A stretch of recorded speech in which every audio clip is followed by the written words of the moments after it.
Twinkle, twinkle, little star, how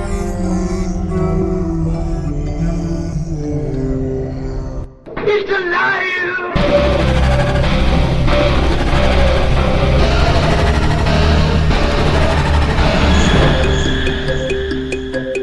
Welcome to where the weird ones are. Every time I speak, I want the truth to come out. Powerful figures in Hollywood as well as powerful politicians who are in fact not human. They're reptiles or they're lizards or perhaps extraterrestrials.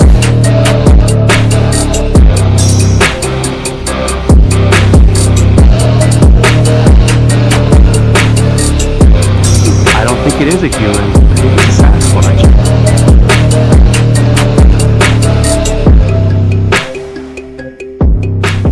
Go ahead and run. Run home and cry to mama.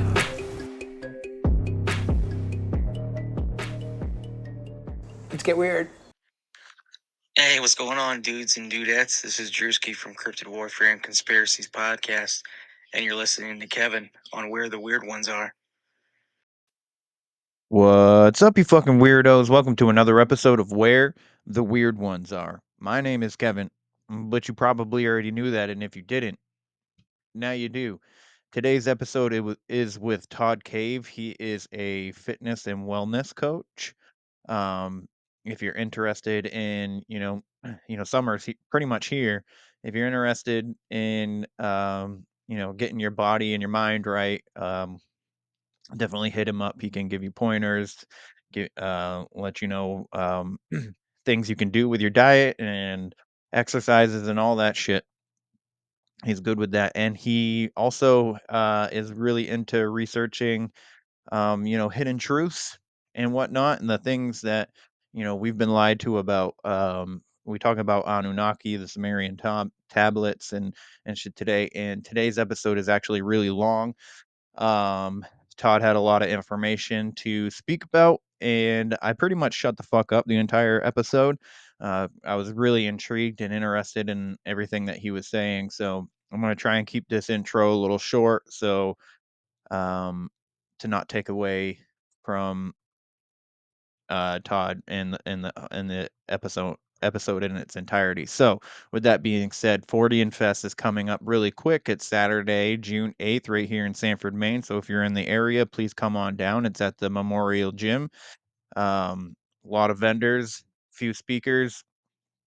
The speaker list is pretty great. So, um, also, I have some garlic dust here from Flavors Forest. We got some Bigfoot Breath raw garlic dust. If you're into, flavoring up your food, your meat and whatnot, I put it on my eggs and shit too. It's really fucking tasty. It's in the hot sauce, which the hot sauce will be on the website soon. And I know I keep fucking saying it, but it will. I promise. I fucking promise. But yeah, so show Todd some love. He's, fantastic person. And I totally skipped the part where I tell you to get the garlic dust. You got to go to flavorsforest.com. You can also follow them on IG at flavorsforest, but go to flavorsforest.com and get yourself some Bigfoot breath.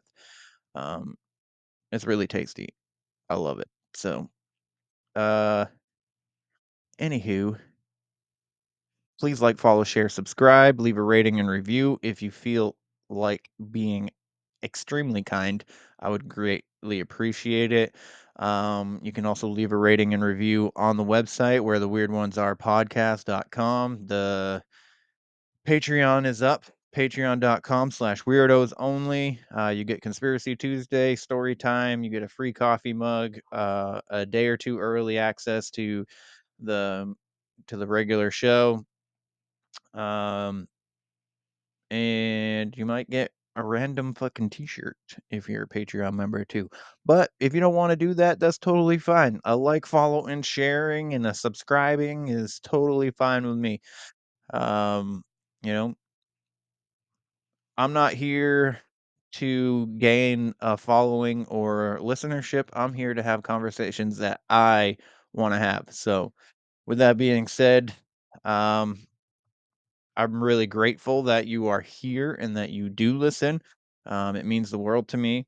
And so, without having you guys here, I'd just be talking to myself pretty much. So, not that I don't mind talking to myself. So, anywho, please show Todd some love. Go follow him. His name's Todd Cave. You can find him on Facebook, or Instagram, or both if you want. So, great dude, very knowledgeable. So, you know what? I'm gonna stop talking and let's get into it, shall we? They're coming to get you, Barbara.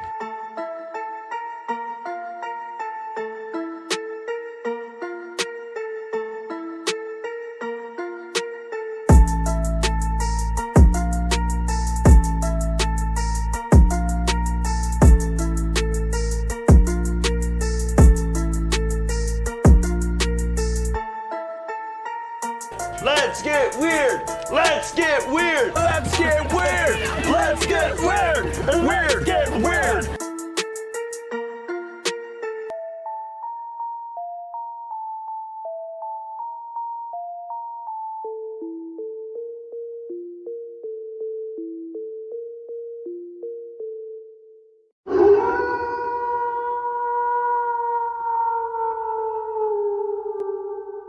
What's up, everybody? Welcome to another episode. So happy that you are here. And if you decided not to be here, you wouldn't be listening. So, anyways, I have a fantastic guest. His name's Todd. He does what you do, personal training too, don't you? Yes, I'm an online fitness trainer. Nice. I love that. I love that. I wanted to do that for a while, but I got confused with the mechanics of the body, like names and stuff. So, uh, there's a lot of big words and stuff, but um, yeah, no. So, if you don't mind, Todd, letting the good people out there know who you are and what it is that you do. Well, thank you for having me, Kevin. My name is Todd Cave, and I'm originally from Barbados, so hence the Caribbean accent. I used to live in England for many, many years, and so I have a bit of a British, Irish, Scottish, Geordie twang mixed with the Bajan accent because, I used to work with a lot of people because I used to be a civil engineer, and I was also a tunnel engineer, so I worked with a lot of people from up north. So I've picked up a few of their twangs and stuff. And then basically 7 years ago, you could say, started my refinement period, and I started to walk the spiritual path and to learn about all the things that we're going to talk about tonight. And it just one thing led to the next, and then I ended up speaking publicly about these things, like just randomly. And now I talk on podcasts, and I try to teach, inform, and educate others about what's really going on in the world.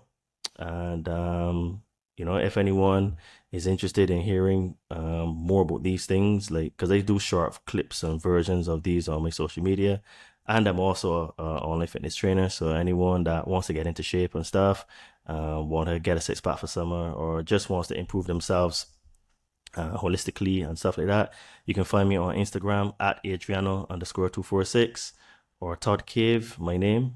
And yeah, I'm sure that you will have questions after we drop some bombs tonight, and reach out to me regardless on whether if you want to get in shape or you want to have some questions about what we're going to talk about tonight.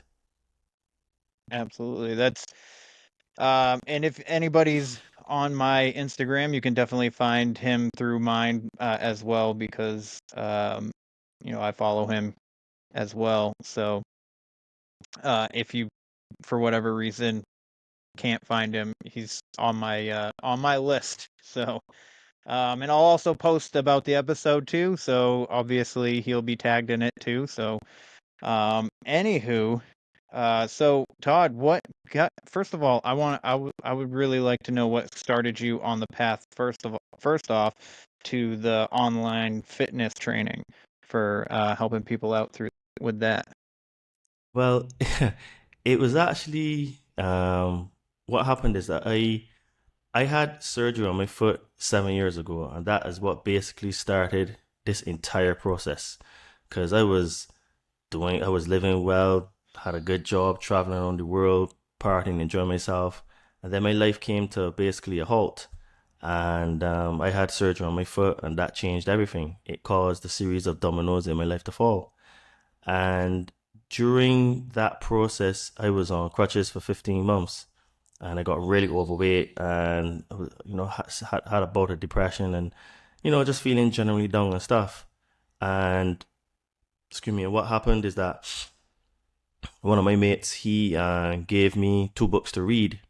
One was called The Road Less Traveled, and the next one was called The Five Love Languages. And those books were very important for me at the time for the things that I was going through in my life. And I basically started to keep reading. And what happened is that at the same time, I found this channel on YouTube. This was when YouTube was still, good, where you had recommendations. And there was this channel called The Global Witness. The channel name has changed now to The Willing Witness. And what happened is that this guy he was an anon, and he was saying a lot of stuff that was kind of like, I wouldn't necessarily call fantastic, but it was like incredulous. I just didn't think that what he was saying could be really true. So what he did is that when he would be talking and explaining these things, he would be telling you the books to go and read. So me being the inquisitive guy that I am, I decided, all right, I'm going to take you up on that. I'm going to go and read these books and see if you're talking sense or not, So anyway, one of the first books that I picked up was the Nakamati. And basically what happened is that at that time, I was now starting to come off of crutches. So what happened is that as I was doing like a spiritual journey and then like a physical journey at the same time, because I had to learn to walk again.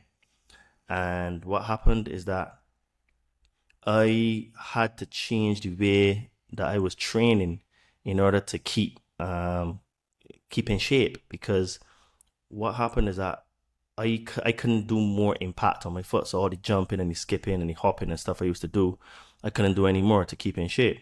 So then I started to research, and then there was this guy that I found online at the time. His name was Mike Chang, Six Pack Shortcuts, and he, you know him, right? Yeah, I've heard of Right. it. So what happened is I started to binge on a lot of his videos, and then him and his other coach, Clark Shaw, the late Clark Shaw, and then his other coaches would be telling you stuff. So I'll be going researching these things, right? So what was happening is that I was learning about diet and nutrition. I was learning about the ethos of training. And then at the same time, I was doing like this spiritual journey. So I was actually building both sides of me at the same time, right? So then what happened is that I went to a personal development conference, I could say seminar, in London about 2019 or 2018. 2018. And basically there was this guy there that he was talking about online fitness training. But basically he was saying is that the system that he has is still applicable to online businesses, any online businesses. So basically it sparked my interest, piqued my interest, and I decided, look, I need to learn some new skills. So I was very in of the mindset of trying to be an entrepreneur. So I bought the course and I was doing an online business, but it was not fitness at the time. But it was basically what it was fitness specific that you can tailor and put into any other business.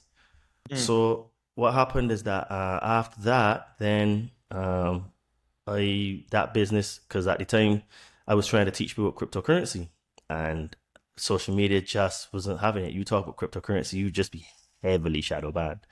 So again, I didn't know that, you know, because I wasn't really a social media person. So then I switched to do something else. Excuse me, and that didn't really work out. And then basically one day I was sitting in the airport in Chile, and a voice just came into my head and said, do fitness training. And I didn't really want to do it because, again, I didn't really want to be on camera and doing videos and posting pictures of myself and all that kind of stuff. It's not something that I like. Even if you look at my page now, like, yes, I do have pictures of me without a shirt and stuff and showing my body, but it's not something that I like love to do in terms of like, you know, you would see, for example, like a girl, most girls, not all obviously, but most girls today have a lot of pictures of themselves and, you know, me on their social media profile, and they just like, what should I say? They're looking for male attention, whether consciously or subconsciously or unconsciously. They're looking for male attention. I was never a person that would be trying to post pictures to get attention for myself because I was always a very private person.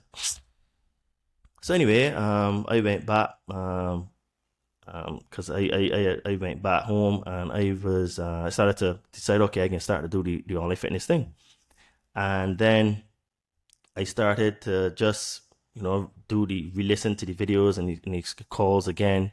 And then it's like, okay, well, I have to get back into shape, because while I did get back into shape when I was reading those books and stuff, I kind of fell off, right? For many different reasons that would take too long to explain, but I kind of fell off again. So then now I was kind of like, oh gosh, so if I'm going to do this fitness thing, I actually have to get into shape. And I was like, all right, I know what to do, but like, there was no real like drive to do it. But then it was just like, all right, you know what, Todd? The voice said to do it, so I'll do it, right? Because I had done ayahuasca previously 2 months before. So the ayahuasca was still in my system, right? And I was like, all right, I'm going to do it. So I started to like go mad into the research on the human body, how to get into shape, learning about the different 3 types of body types, the ectomorph, mesomorph, endomorph. You know what I mean? What does that mean? Because I'm self-taught, right? So like, I did a lot of trial and error on my own body to see what works and what doesn't. So I think that's one of the best ways to learn, trial and error. And, you know, I mean, obviously getting someone to teach you is better because they speed up the process, right? But I learned on my own. And basically, I started to make videos, and, you know, every now and then I would speak about some of the things that I learned, but it was more in terms of like motivation, in terms of mindset and stuff, right? It wasn't deep in terms of like Anunnaki, Sumerian tablets, you know what I mean? Who's the god of this world, etc. I didn't go that deep because at the end of the day, I was like, well, most people think I'm crazy anyway because of what I'm doing. So what am I going to talk about these things in public, you know, to the even crazier, right? So then what happened is that I had a coach, and she was telling me, well, Todd, yes, I know that we do fitness and you're supposed to post fitness stuff, but people still have to know who you are. And I was like, what do you mean? She's like, it is called social media, so you have to be somewhat social. I said, but yeah, but like, you know what I mean? I wasn't really comfortable doing that. So then she asked me like, what I like stuff. I said, well, I like nice food, I like traveling, I like pretty girls, and I like learning new stuff. So, and I like reading books, doing meditation. She says, well, talk about that. And it was from that moment in 2020 that my content started to change on social media. I think it was around June 2020 that I started to talk about these things. But as usual, as I was telling you before we started to record, like, most people used to think that I had lost my mind and the stuff I was talking about. So I used to still write about it because it's content, but I never really like expected people to, how should I say, not to believe me or to want to do research on their own, because when you talk about things and you don't win any popularity contests, or you don't win friends for talking about these things, right? So anyone that does these things, does it out of love for themselves and for humanity, right? Because they're trying to teach people what they learn, right? Mm-hmm. And I used to get like zero traction on my posts, like pure shadow banning, because I used to, say some things, right? All within the guidelines, but I'd be pushing the boundaries in terms of like saying certain things. And yeah, basically, I just kept doing it and doing it and doing it. And then I ended up getting into podcasting just by chance. So it's kind of like, okay, well, I am a trainer. I do have this skill set of talking about these things and explaining it in a way. So I just merged the two together because, like, that is who I am. That is what I am. And, like my mate says, I can't do fake very well. So because this is who I am and what I am, I just lean into it and say, well, look, I am a fitness trainer, but I'm also a person that talks about consciousness and spirituality. And I have a little bit of understanding of the fabric of the construction of our world, the matrix, who are the chief offenders against humanity, etc., etc. So yeah, that's how I basically got into fitness and get into podcasts, because one of my mates, he recommended me to speak at a digital conference. It was the Anarchapulco organization, and he put my name forward to speak at one of their digital summits. And it went well. I had good feedback, and I asked to speak in the in-person conference in 2022. And that went really well. And then I spoke at the Anarchapulco 2023 again. And then since then, I've just been doing podcasts, and doing fitness coaching. That's awesome. That's awesome. So you not only were you doing physical therapy for your injury, and like you were also going through the spiritual journey. And a spiritual journey isn't easy for like anybody who hasn't gone through it. It's pretty tough a lot of times, and especially when you're trying to heal your body and lose weight and like get yourself more healthy like that. Dude, that's like super commendable. Like I don't know, like I'm very what's the word? I can't think of the word, like awestruck, I guess, in a way. Like that's pretty cool to be going through, like you've gained all this weight and you were working on yourself not only physically but spiritually. Like that's pretty dope. So but were you starting your spiritual journey before the injury, or was the spiritual journey kind of like came out of the injury?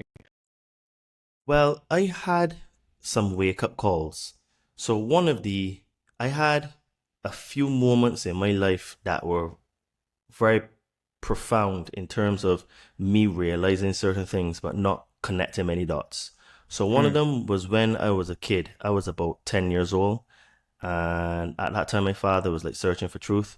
And he started to go to a masjid, which is an Islamic learning center. And he would be bringing home some of their doctrine and talking to me. We have a Quran still at home in Barbados. He'd be telling me certain things. So what happened is that he sowed seeds of doubt in my head about religion, right? Then I remember, I think it was like 2004, I watched the Zeitgeist movie. And that kind of like was like, wow, okay. So things are not really what they tell us in terms of government. Then what happened is that I got introduced into basically I had a friend of mine that used to do network marketing for a company that used to sell silver. So what happened is that being the civil engineer I am, I did a whole heap of research on silver, and that started me down the economic path in terms of understanding that we live under a fiat currency system. The money is fake, is backed by nothing. It is just made by fiat, which means by decree. It means that they can literally go to the loo and freaking print money out of the loo and just say, hey, this is money, and we spend it. And that money is created from a debt out of nothing, literally out out of the air. Yeah. So that was Sorry, another moment. I didn't mean to cut you off, but it's just like with the banks, like you try and take all your money out of your bank account, they won't let you because they don't have the money. They don't have the physical money. So Facts. yeah, Facts. And yeah. then, before I started to learn about silver, there was another thing that happened, and that was the 2007-2008 crash. I don't know how old you were and where you were, but I remember that like yesterday, because I used to be a civil engineer, and at that time I was to work in the tunnel, so I was a tunnel engineer specifically. And I remember specifically, I think Gordon Brown, he was the prime minister at the time in England, and they literally bailed out the banks and paid the banks bonus from the taxpayers' coffers because the banks were too big to fail. So that's one of the other reasons too, where I had another like shock to the system, where I was like, something's not right here. And I remember that I had to take a job that I didn't want to take because the economy had shrunk. And civil engineering is one of the first professions that feels when there is a recession, because people withdraw money from the system from investments, right? So civil engineering is one of the biggest litmus tests for the strength of an economy. If you don't see construction or cranes in your country is not growing. That is an absolute fact. So then fast forward now to where I was telling you about the silver, and I started to learn about, fiat currency and all that kind of stuff. Cryptocurrency as well later on. And then, boom, I had my surgery and my life changed. So what happened is I had all of those moments that like really sowed seeds of doubt into my belief in the system, government as an institution, etc. And during like when I was recovering, I was on crutches, because I was on crutches for 15 months. I put on like 12, 13 kilos, something like that. You know what I mean? My belly was big, and you could see in my face, I just wasn't happy. So what happened is that I was going through, like, on the physical side, challenges. I had to learn to walk again and learn how to use my foot. And then at the same time, I was going through a spiritual journey where it was like everything that had meant a lot to me was taken away from me.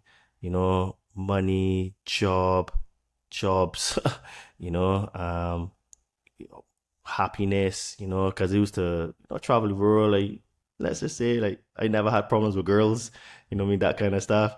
And it was like everything was just stripped away from me, like layer after layer after layer. And it just felt like it was boom, boom, boom, boom, boom. Then I had invested some money and I had lost about 90% of that. And it was like, it was like a hit after hit after hit. So like my whole head was blown, right?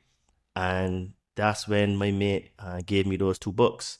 So what happened is that I kind of like took to reading and listening to audiobooks as a form of escapism, because like people, when they're going through hard times, they can either turn to drugs or drink or kill themselves or gamble or whatever.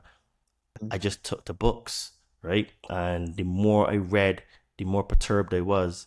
And the more perturbed I was, the more like disappointed in how like everything that I had put such importance in was really not really, I don't want to say a waste, because I learned a lot, but it didn't have as much value as I really thought it did, right? So I was going through, I had the moments before 2017, but 2017 is what sped up my spiritual growth. And then like I said, I ended up finding the Global Witness channel, started to read these books like the Nag Hammadi, started to read the Sumerian tablets. Then I started to read more books, and I was like, so everything that we've been told is a lie. Everything. And it's all fake. So when you start to have that realization, you want to tell everybody. So you want to shout from the rooftops and tell everyone, But again, that doesn't win you any friends at all. You don't get any, there's no popularity contest in it. There's no money to be made from it, you know? So, you know, that's another stage during your spiritual growth you go through where you end up losing a lot of people because people think you're crazy, right?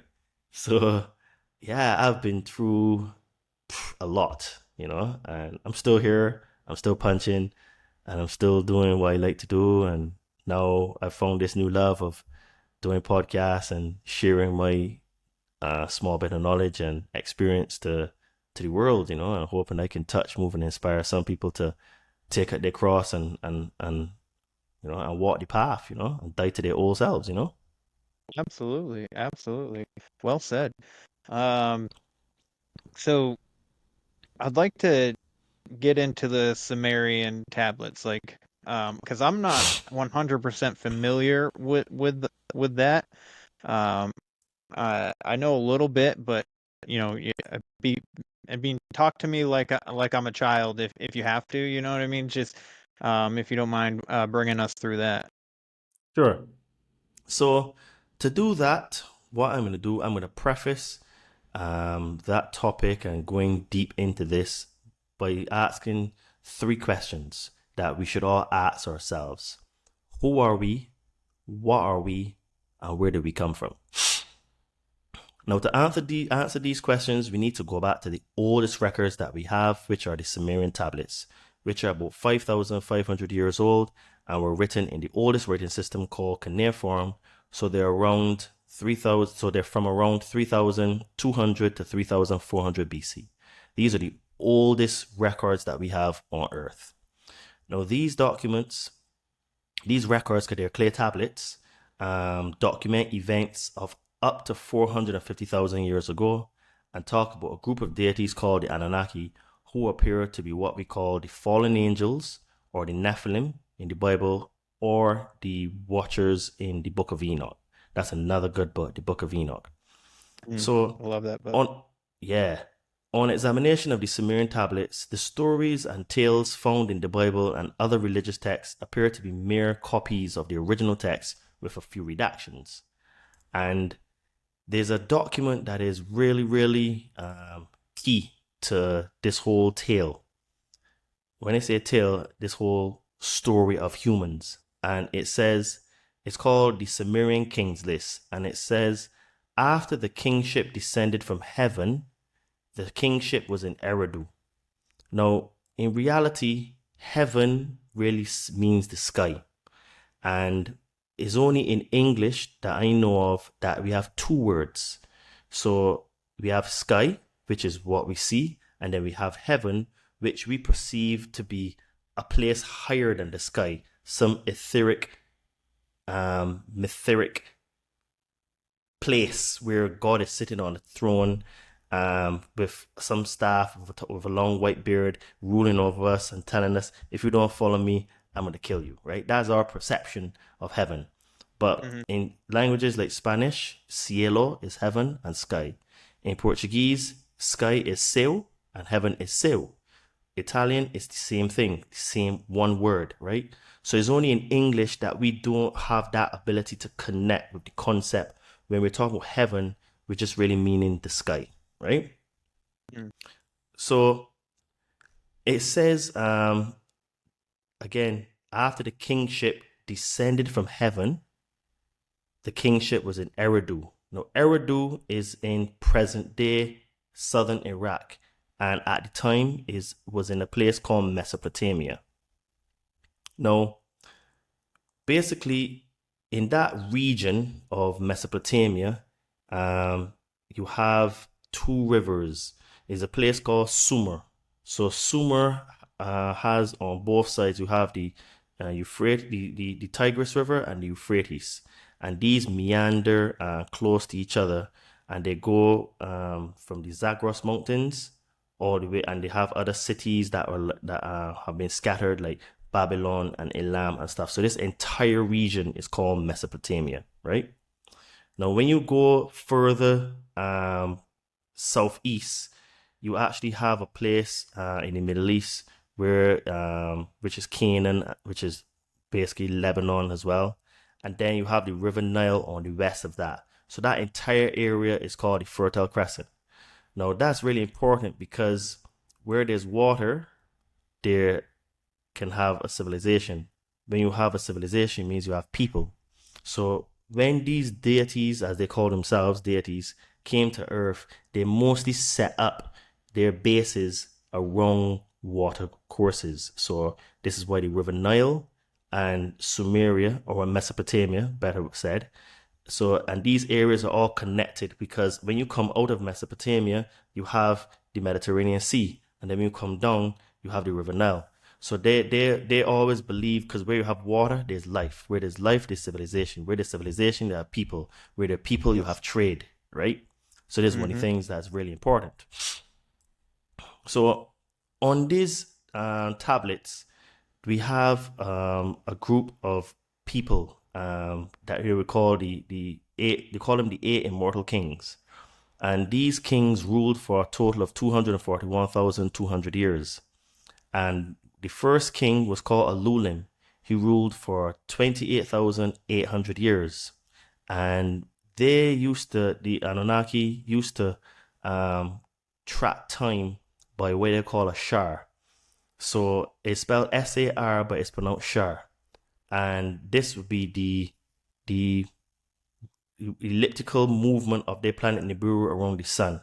So 3,600 Earth years represents one Nibiru year because it has an elongated elliptical circumvolution around the sun, while ours is circular or somewhat circular around the sun. Theirs goes in and out of our solar system. It's also known as the disruptor. So this is very interesting here with these 8 immortal kings. So we have some of these kings ruling for 43,200 years or 12 shars. And then we have the last king, and he is called Abaratutu, and he ruled for 5 shars. Now, we're going to talk about him a little bit later, but he is the father of a character called Unapishtim, who is also found in the Epic of Gilgamesh. And then after that, the flood came over. So in the Bible, where we have the flood story, that is the particular flood that they're talking about. So you see, what I was saying, that everything that we've been told is a lie. So we had 241,200 years of existence on Earth before. Then the flood came, and then they restarted humanity again, and it appears to be where they went into Sumer and started, right? And also places like Egypt, because when you read the Genesis story, there's actually 2 floods at least in the Genesis story. And when you look at these tablets and you look at other events and ice cores and stuff around the planet from Antarctica, you see that there were more than one flood. There were at least 2 major floods that happened on Earth, right? Hey everyone, I'm Nicole. And I'm Gabrielle. And we are the hosts of the Spiritual Sisters podcast. Join us every week as we discuss all the spiritual topics like astrology, mediumship, psychic insights, and so much more. We are often joined by others we have met along our spiritual journey who are well versed in many of these areas. Get ready for enlightening discussions and interviews and personal experiences that we hope will expand your mind and get you thinking outside of the box. Whether you're a seasoned spiritual seeker or just beginning your spiritual journey, there's something here for everyone. Check us out every Tuesday wherever you get your podcasts. See you then. Bye.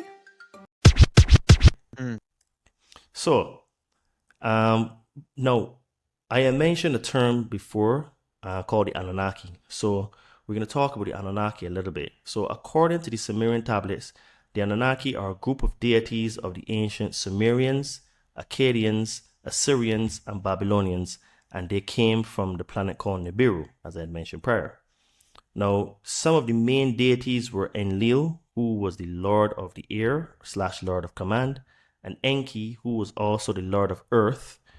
This is where an Earth used to be called Ki to them, so this is why he's called Enki, and En means Lord. Now, he had a son, Enki, and his name was Marduk. He was the chief deity of Babylon, and there was another god called Ningashita, and he was the god of vegetation and the underworld. Now, what has happened is that these characters have changed their names a lot. So when they visited other civilizations, they changed their names. So for example, Enlil is more likened to Zeus, and Enki is more likened to Poseidon for the Greeks.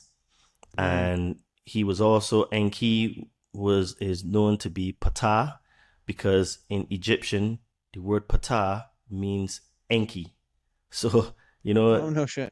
yeah, so what it is now is that one of the reasons why to connect the dots of these stories and these characters is very difficult because of the constant name changing, which I think, in my humble opinion, is to confuse man, so that, they can't really track and trace the deities, what they've done, and to connect the dots about, what is our ancient hidden history. Yeah, So absolutely. I agree. I agree 110% with that. I mean, the fact that we have so many different languages also, and like you said earlier, heaven and sky, we have in English we have two words words. for sky, and then in all like Spanish and stuff, there's one word for heaven and sky. And like when you try and translate the Bible from the old like language, basically it's a dead language, right? Or am I incorrect? Like or even Hebrew, like you can put like three different words to one word in Hebrew sometimes from English. So the fact that like to get the Bible 100% correct from the Hebrew language is kind of like a far cry, I think, in my opinion. But I You're could be totally incorrect. correct. You're totally Okay. correct, because like when you look at, like, if you really want to understand the Bible, there's a really good site called BibleHub.com, and there's a tab called Interlink or Interlink. And what that does now is that brings up the original Hebrew, and then they have the English translation underneath, but it would give you like the direct translation instead of the New English or the King James version or the whatever version. They would have the actual thing underneath. And Okay. just to give you an example, right? This one here is mad, right? So the Lord's Prayer, right, is one that is very much one of those things that we've been tricked by, and I am going to tell you what it is now. So if you read the translation of what the Lord's Prayer that Yehoshua taught, it's going to sound very, very different from how we were taught. So this is how it sounds. It says, "O birther of the cosmos, focus your light within us. Make it useful. Create your reign of unity now. Your one desire then acts with us, as in all light, so in all forms. Grant us what we need each day in bread and insight. Loose the cords of mistakes binding us, as we release the strands we hold of others' guilt. Don't let surface things delude us, but free us from what holds us back. For you is born all ruling will, the power and the life to do, the song that beautifies all, from age to age it renews. I affirm this with my whole being." So you see, completely different when you translate it from actual Hebrew. And what I thought was very interesting is that he never said father. He said, "O birther of the cosmos," right?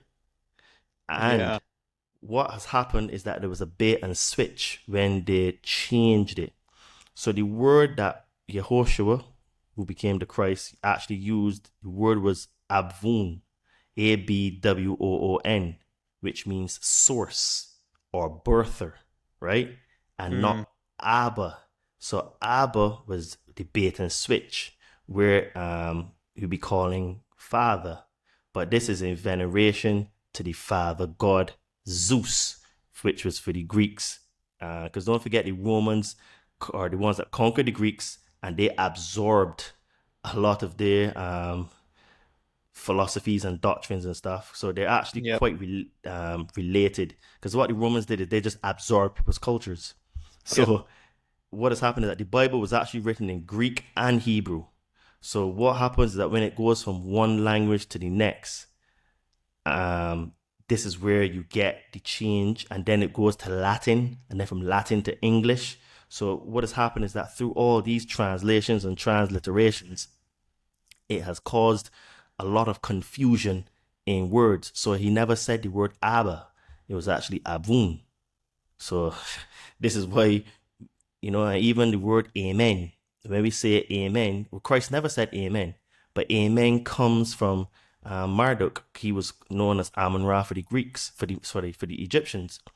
And he said in the Egyptian text, after you pray, you must say Amun, which is where it comes the word amen.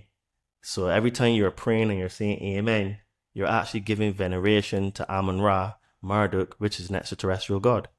So it really goes really deep in terms of words and etymology and what they mean. So this is why it is really hard to really crack the matrix, because there's so many levels and layers to it, Absolutely. So there's this really good book that I recommend people to read, and it's called The Lost Book of Enki by Zachariah Sitchin. And it tells of a tale of the Anunnaki coming to Earth about 450,000 years in search of gold to send back to their planet Nibiru, because their planet's atmosphere was imploding. Now that's a really good book, because what it does is that he actually has after every chapter like a synopsis, and he shows you the links between where it says this in the Sumerian text, for example, and the story in the Bible that is linked. So for example, there's a character called Zayasudra, or Ziasudra, however you want to pronounce it, in the Atrahasis. And this character is also known as Utanapishtim, which is the person that I mentioned earlier, where he is the son of Abaratutu. Now, in the Atrahasis and the Epic of Gilgamesh, it talks about a flood story, right? And the flood story is where you get the Noah character from. So Zayasudra, that story told where Enki went behind a wailing wall and told Zayasudra to build a craft so that he would survive the oncoming flood. And that story is a carbon copy. The story in the Bible with Noah is a carbon copy of the story of Zayasudra or Atrahasis. In the Enuma Elish, the Epic of Gilgamesh, his name is known as Utanapishtim. And he said that there was, because what happened is that Gilgamesh, who's also in the Bible as well, fun fact for you, he was looking for the Tree of Immortality. And he was told to go and find this person and he would tell you the secrets. So anyway, he had to go through all of these tests and trials and fight off creatures and monsters and stuff. Because he was 2/3 Anunnaki, so he was really strong. And anyway, he found Utanapishtim. That's the name that was mentioned in the Epic of Gilgamesh. Mm-hmm. And he said to Gilgamesh that you're looking for this Tree of Immortality.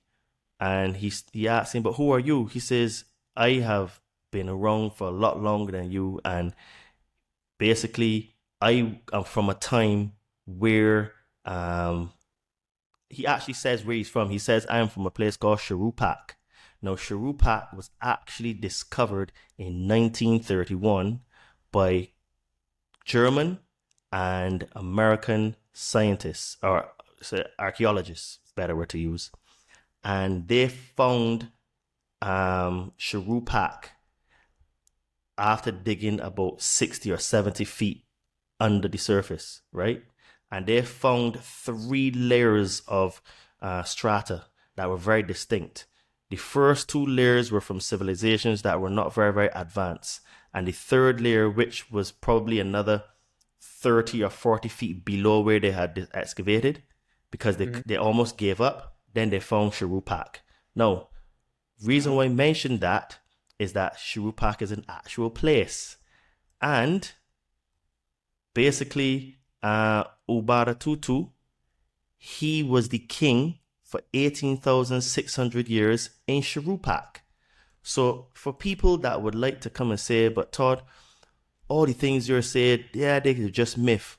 No, these places have actually been found, right? Shurupak, they found clay tablets that said that this place was Shurupak, and the Sumerian Kings List tells us Shurupak was a place because the previous city before Shurupak was a place called Zimbar, right? And the ruler for Zimbar was Enmendurana, and he ruled for 21,000 years. So, this is why I say that our story as humans is much, much older than they tell us, and they try to make us think that we're only 6,000 years old, but the evidence is pointing to be quite different, Yeah, it's like it seems like every once in a while they do like this archaeological dig or something, and they find something, and then they're like, "Oh, well, we started maybe 1,000 years earlier than we previously said," and then there'll be something else that comes up. Oh, maybe it's another 100 years or so, or something like that. So it's been progressively the date has been going back further and further pretty consistently, and I'm just like, I think we've been here a lot longer than they say. I've always been on that level of, they're lying to us about like a lot of silly things, and it's to keep us in this subservient state, Yeah.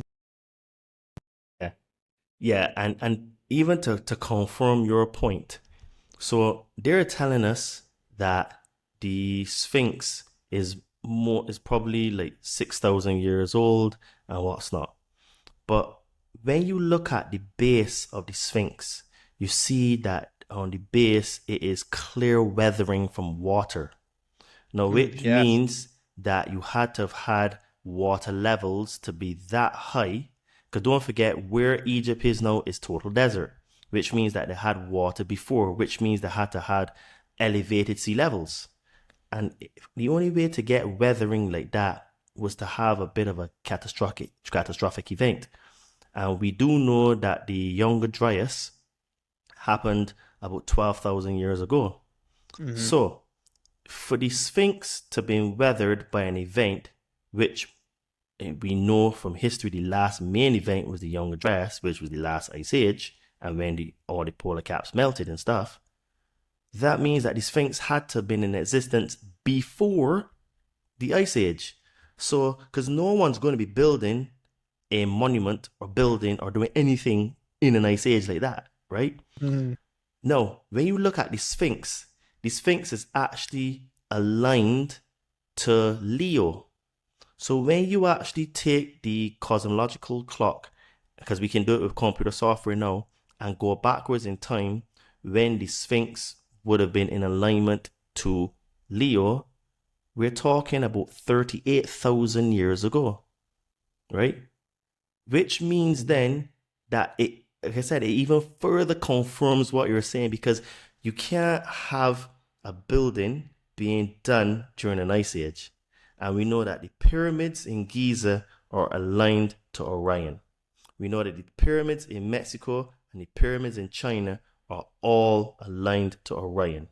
We can do the tracking back with the cosmical clock and see, right?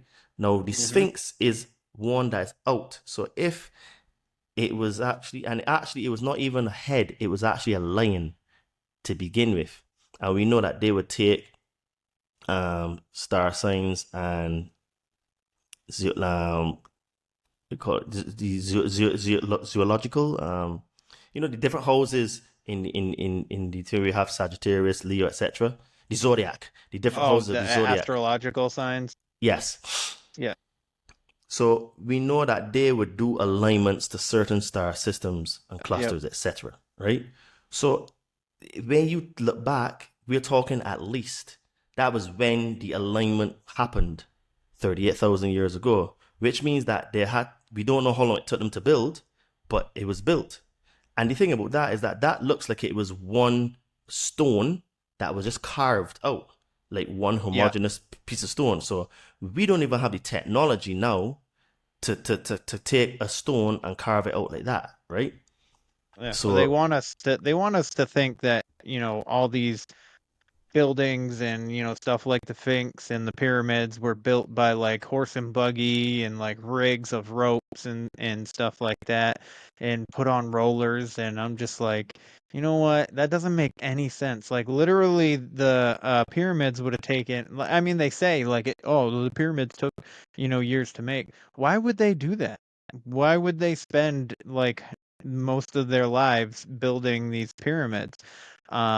And stuff like that. And then when you come over here, like the in America or even like the UK and stuff like that, just more modern civilization stuff, like houses and buildings that are just 100 years old even are like beautifully crafted and stuff, and then something that's made today just it doesn't, like, it looks cool, but like it doesn't have like that like that uniqueness, like that creativity to it with like the way that it's architect, and it's just we supposedly built like, and another thing too is that these houses that are like 100 years old or so have withstood the test of time, and then these new houses kind of seem like they just crumble and fall apart.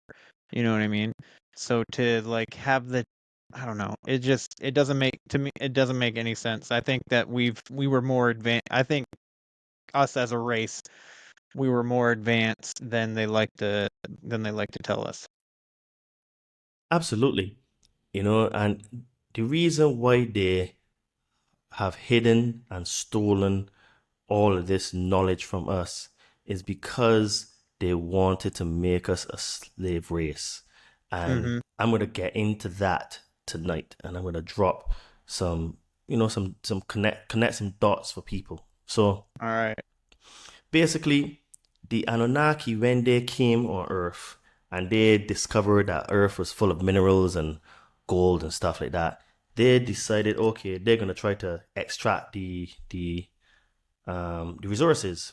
So when they actually did that, they actually brought what we call the lower class of their people, called the Agigi. So the Agigi would be symbolized as to us, the blue collar workers, the people, the milkmen, the electricians, the plumbers, etc. So they came here and they were mining the gold and creating the dikes and creating the all the waterways and stuff, and it was hard work. And what happened is that the Agigi rebelled and they stopped working, and they said, look, y'all need to relieve us from this hard work. We didn't come here to be slaves. We didn't come here to be like this. So what happened is that Enki had a bright idea, and he said, okay, let us ease the Agigi's work, right? And we're going to create a worker. So his idea was to use an existing hominid species that was on Earth and then mix their DNA with it. So this is how we ended up being created in this present form. So this is why you have like the story of evolution and the story of where man just seemed to burst on the scene with all this knowledge. Is actually a combination of both, because there was an existing hominid species on Earth, which would be like our cousins. And when the Anunnaki mixed their DNA, and they actually tell you in these tablets that they used clay jars. So basically they made us in a laboratory and in test tubes, right? So we're the story about saying that God, quotation marks, made us by breathing life into clay. Well, that's only like half true, because the original text tells us that they did thousands and thousands of experiments and tried to create a stable being. They did plant and animal hybrids, human, well, our cousins at the time, with animals, plants, made chimeras, nothing seemed to work. And basically what happened is that they decided that they would mix their DNA. And the tablets actually say that they mixed their essence. So basically that means, me doing genetic manipulation. And they actually made clones. How do you think the word clone came about? It came about from them. They actually made clones. So in the beginning, when they made the first stable being, the being could not reproduce at the time. So the process of cloning took really, really long. So what happened is that Enki, he was a chief master geneticist. He upgraded our DNA ever so slight to allow us to procreate. And then what he did is that he taught us how to have sex. What he did is that he also had sex with Eve, right? Because in some of these texts, you can find one of his other names is Samael, and Samael actually had sex with Eve, right? Yeah. So, yeah. Right. So, Interesting. I know. correct. I've read a bit about Samael. Right. So he said that Samael knew Eve. Now, knowing, it means having sex.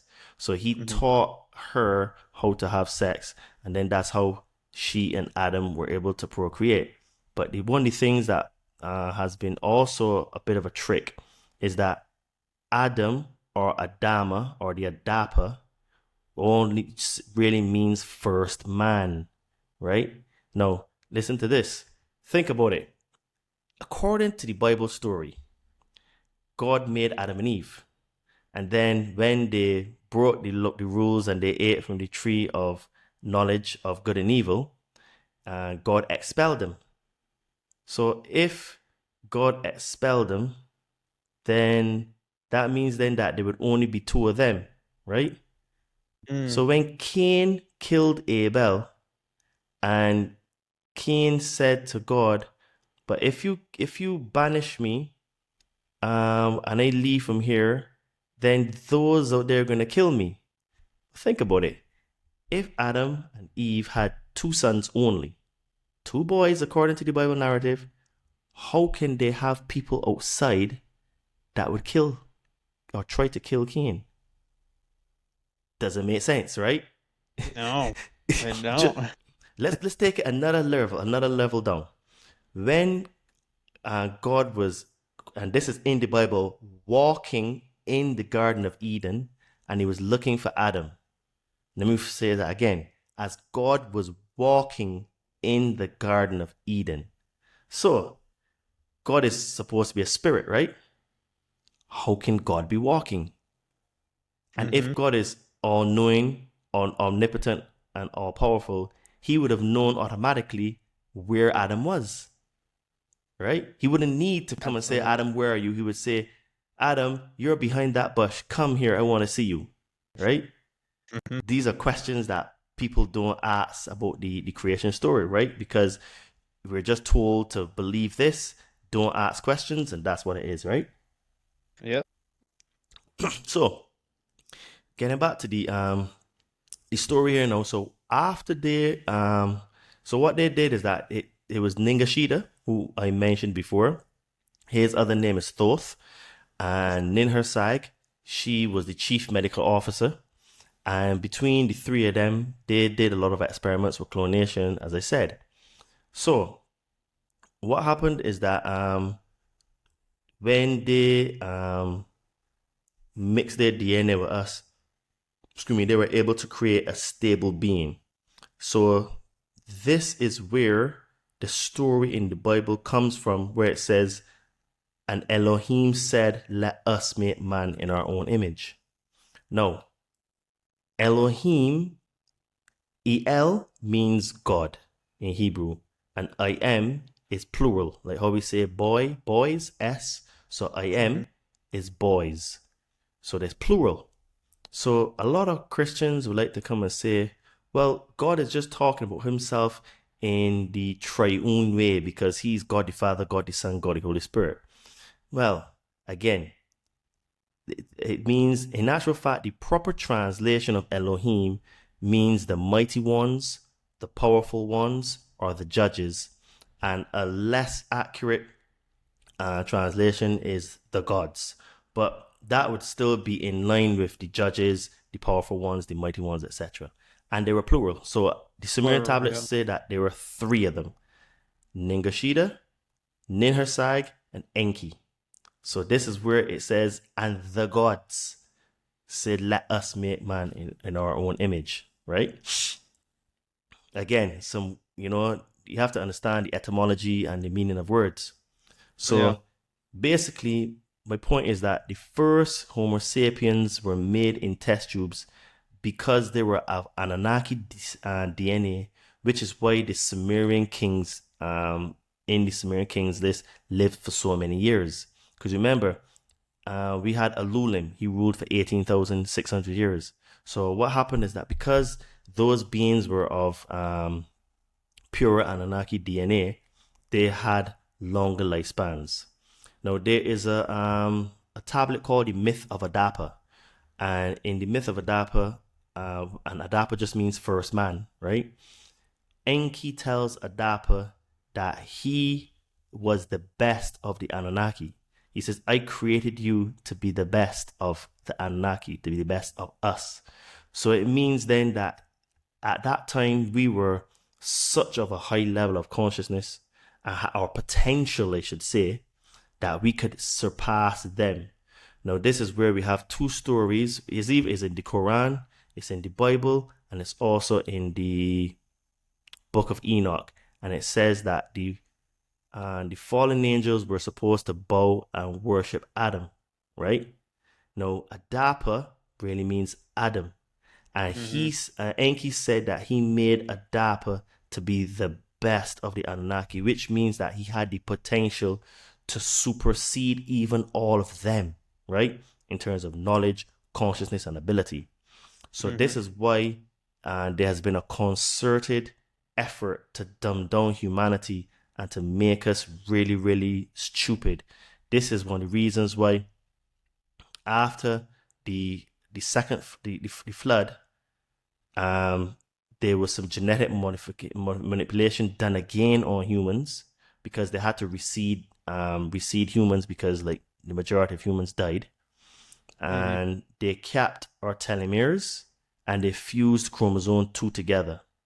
Now, if you look at the genome for chimps, apes, and all those primates, and compare it to humans, they share 98% of our DNA. So I am very, very tempted to say that the being that Enki was referring to was a primitive human, or akin to be an ape that was walking on its hind legs, right? Because they share 98% of our DNA. Now, out of them, they have the same 24-strand DNA like us, but ours is actually, because chromosome 2 is fused. So that means that we only have 23, because each one is a pair of 2. So it's really a pair of 24, which makes 48, right? But in our case, we have a pair of 23, which is really 46, right? And what they did is they capped our telomeres. So what that does is that limits our cell regeneration. So after the age of like 20 something, I think it's like 25 or early 20s, your telomeres stop producing the cell regeneration genes to the level that at its peak. And from there, it just comes down. So this is why our lifespans have only been capped. And even Enlil said that he's capped our lifespan to be only 120 years, right? This is why most humans don't live any more than 120 years. And the reason for that is because, if you think about it, as we get older, we tend to get smarter and we tend to get wiser, right? For most people, Most people. but let's be honest. If you live for 200 years, your view of the world will probably be a lot less than when you're 20 years old, right? Most likely you would not be doing the same things that you're doing, right? So imagine you're living for 20, 30, 50,000 years, right? what will happen is that your spiritual growth is going to be like ridiculous compared to what it is now, right? Mm-hmm. So there was a concerted effort to dumb down humanity. So this is why they capped our lifespan, and then they installed what I call the three main religions on earth. The three main religions are the religion of money, the religion of government, and an organized religion. Because if you think about it, if you look at those three groups of people, so let's take today politics, for example. You have Biden and Trump. Now, each person in each camp is going to vehemently support one or the other. And if you try to say, no, Biden is better, the Trump people are going to be saying they're going to get all worked up and they're going to be like zealots, right? Fanatics. No, Trump is the best. Trump is this. Okay, if you say Trump is the best, you're going to piss off the other camp, and they're going to be zealots and say, oh, he's corrupt, he's this, he's that. So it doesn't matter whether you like Biden or Trump. What I'm showing is that each side is actually very fanatic about their cult leader, and religions are basically cults. So, and then if you have people that believe in government, for example, only a few years ago, the government told us to go and get jabbed, right? Now, people that believe the government and think government is there to help them, they willingly went and did it without having any thinking about could there be any consequences? Is it true? They didn't do any research. They just followed because their belief. And if you try to tell them not to do it or here's evidence, they can react the same way that the two people, the Biden and the Trump faction, would act against each other, right? So my point is that all of these three religions, and then you have people that that worship the god of money. Now, money is not necessarily a bad thing. It's just an energy exchange. But people that have a lot of money will fight extremely hard so that you don't have money, because the reason why rich people are rich is because the poor people don't have money. So rich people always band together to keep poor people poor. They don't let you into the club. So again, what's going to happen is that the money is going to change their view of the world, and it's going to become their god and control them to keep the people poor. This is why I said that these three main religions are what dumb down humanity, and in my humble opinion, are what create the matrix. Everything else comes from underneath those three religions, right? So this is why there's a lot to these stories, right?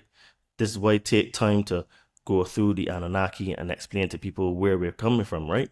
So what we do know, there's some been good research by people like the late Gerald Clark, Matthew LaCroix, people like Billy Carson, etc., that have tracked these gods to different parts of the world. So you can find them in the Bible, the Quran, the Torah, and we know that these gods are what they are because of their symbols and attributes, right? So Enlil, his symbol is the eagle. This is why he's the Lord of the air, right? So when Moses went to Mount Sinai to receive the tablets from God, it was really Enlil that he was going to see, because it talked about God arrived in a pillar of smoke and left in a pillar of fire.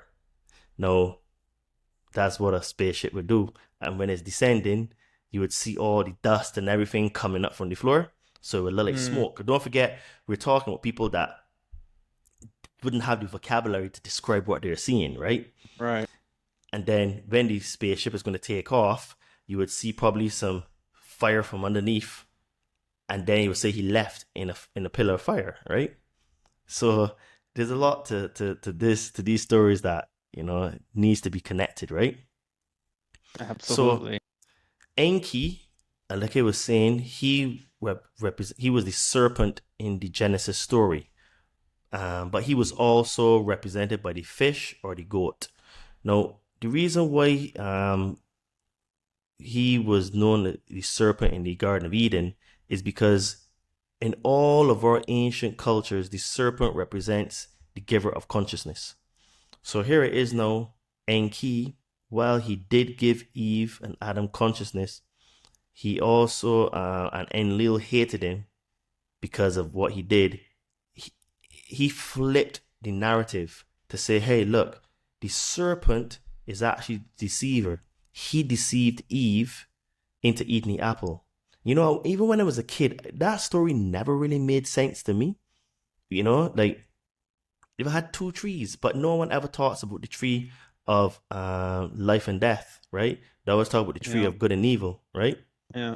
And that's for good reason, is because the tree of life actually has other meanings where you can end up controlling death, where you wouldn't die because you learn certain things like how to reincarnate, how to transfer your consciousness from one body to the next, like Thoth said in the Emerald Tablets of Thoth. So, like I said, the religion is generally there to push a narrative because the victors of the war wanted to keep us in perpetual slavery.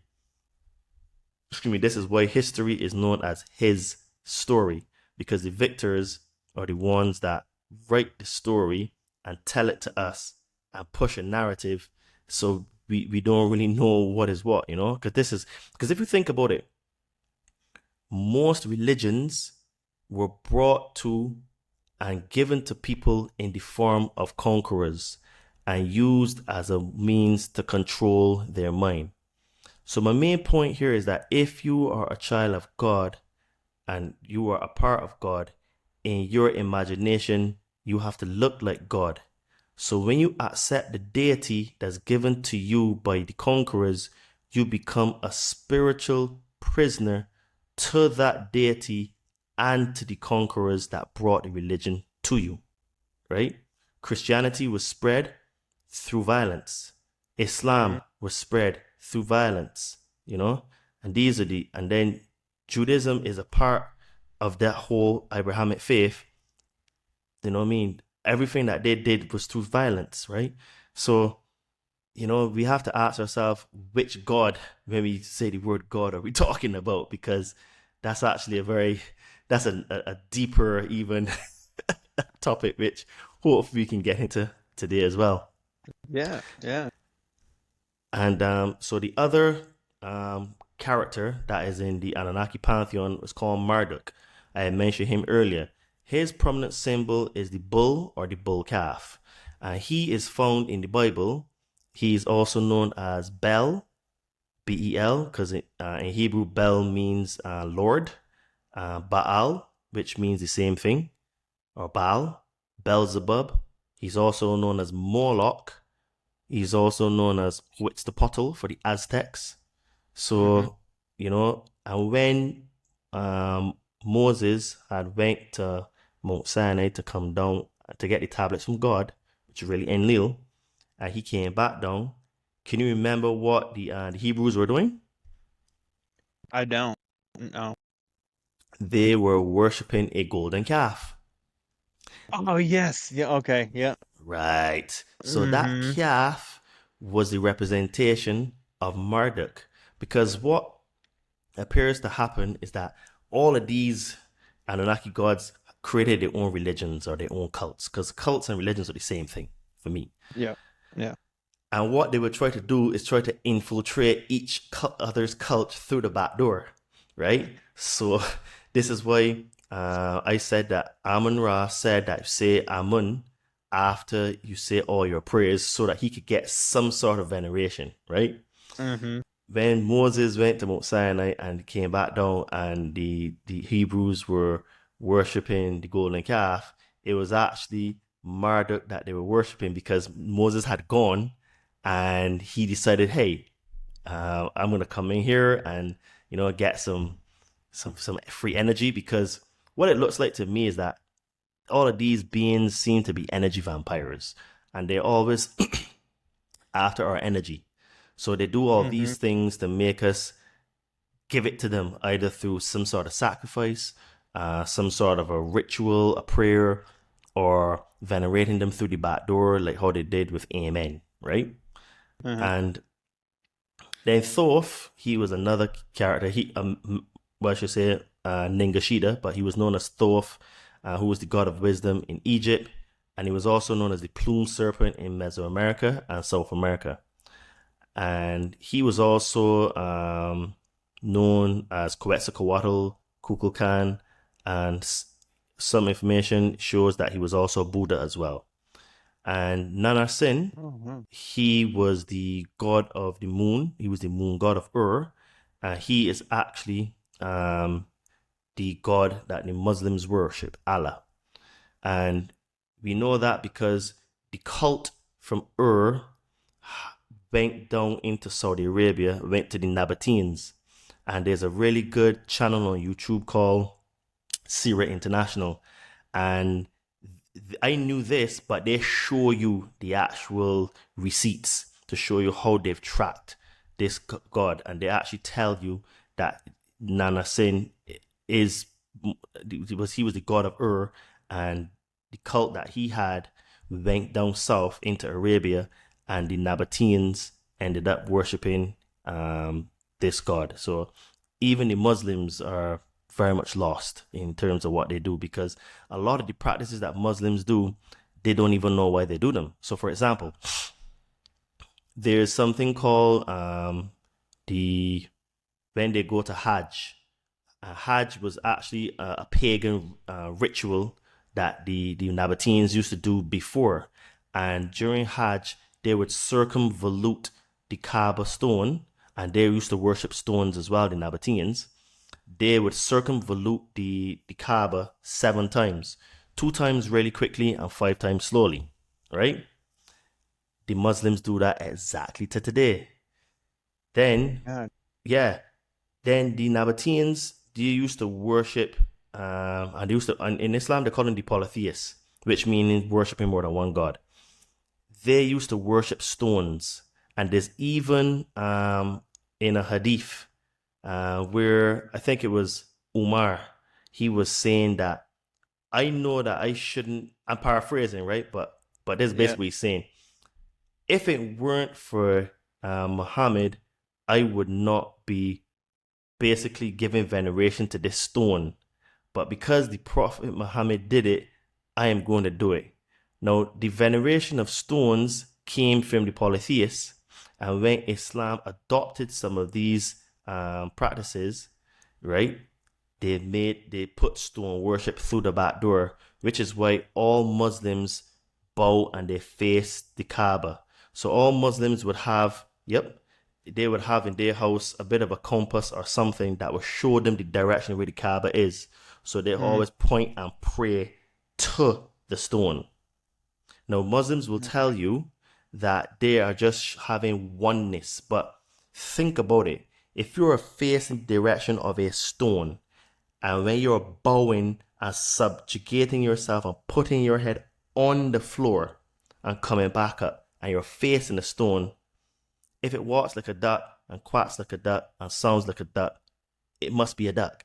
So if you're bowing to a stone, you're worshiping a stone, right? You know what I'm saying? Yeah. Yeah. And all the pagan practices, not all, but some of the pagan practices they do. Like one of the practices that they have at Hajj is that when they have like this stone that they would throw stones at, and that's to symbolize throwing stones at the devil. That is a practice that came from the pagans, right?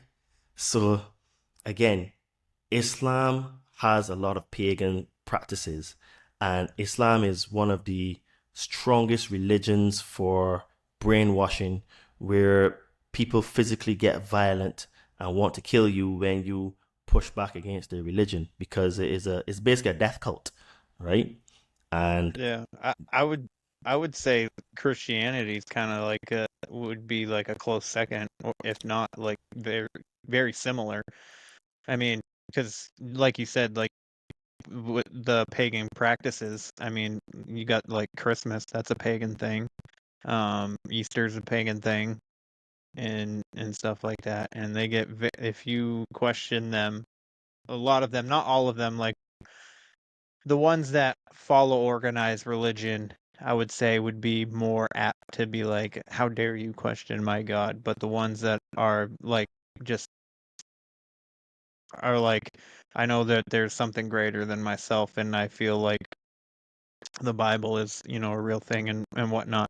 They tend to, and they're like the world, the earth is, is where I worship. I don't have to go to a building to worship and stuff like that. I feel like they're a little bit more, um, I guess, friendly and open-minded, where, like you said, organized religion, they become a cult. So, Oh yeah, I mean, the infiltration is everywhere because you mentioned Christmas. Now, yep. Christmas comes from the pagan festival called Saturnalia, and Saturnalia was actually the worship of the sun god. The worship of the black sun, which is Saturn, which Hmm. appears to be the the energy that basically controls the earth. And there is a text, I can't even remember off the top of my head, but long story short, it says, and this is in the Bible, it says that your God, you have taken worship, you've taken the star of your God, Moloch, and you've taken the star of Remphan, which is basically referring to the star Saturn. Now, Yeah. Saturn has rings around it. It is also the sixth planet in the solar system, and it has a hexagram on the top of it, right? Hmm. Now, basically, what that means is that the Star of David. Now, there's the thing. If you ask a certain group of people why they have the Star of David as their star, they can't tell you why, right? Yes. But what we do know is that the star Remphan refers to Saturn, which we do know is referred to as the black sun, right? I can't Yeah. find the actual text here to because I like to be specific when I quote stuff, right? I guess you But can. it is absolutely freaking mad when you actually like dig into these things. And Hmm. basically, it appears that Saturn is the energy that these Anunnaki beings, and the energy that is basically controlling the Earth, and it uses the moon as a satellite to basically transfer the energy from Saturn to Earth. And what happens is that it appears that the moon is a bit of a artificial construct. It's some texts are thinking saying it's a Death Star, or it could be like a hologram Mm. that is transferring the energy. And let me see if I can find it quickly for you, man. Remfran, because they can actually find it. Remfran, right? It says yeah, it represents both and it refers to the planet. Right, is mentioned in Acts 7:43. Right, so basically, it referring to the idol worship of the our fathers refused to obey him. So, if I had known I was going to talk about this, I would have had it all prepared and done. It's all right, man. But basically, what it is that it is referring to the star, the star of your God, Remfran, Hmm. and it's in two places. It's in Amos 5:26, and it's also in Acts 7:39 to 41. Let me see if I can put it up here quickly. Acts 7:39, 41. Because I like to read things, as it is, because like, I people feel you, man. people I can't find the exact quote here, but it basically talks about when you search for it, you can find that it talks about the star of Remphan, and it talks about when you search what Remphan means, you see that it means the star of, it means Saturn. Mm-hmm.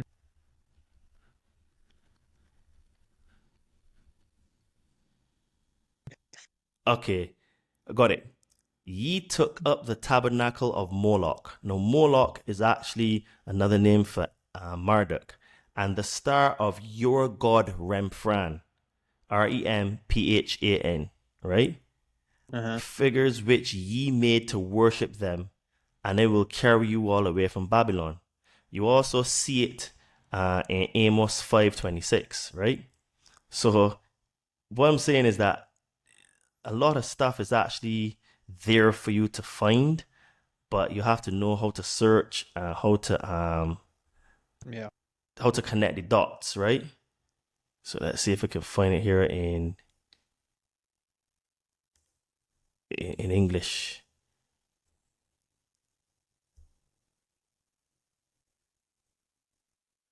Right. Are ye taken along Sakuth, your king of Kiowan, your star god, the idols you made for yourselves, right? Mm-hmm. So basically, yeah.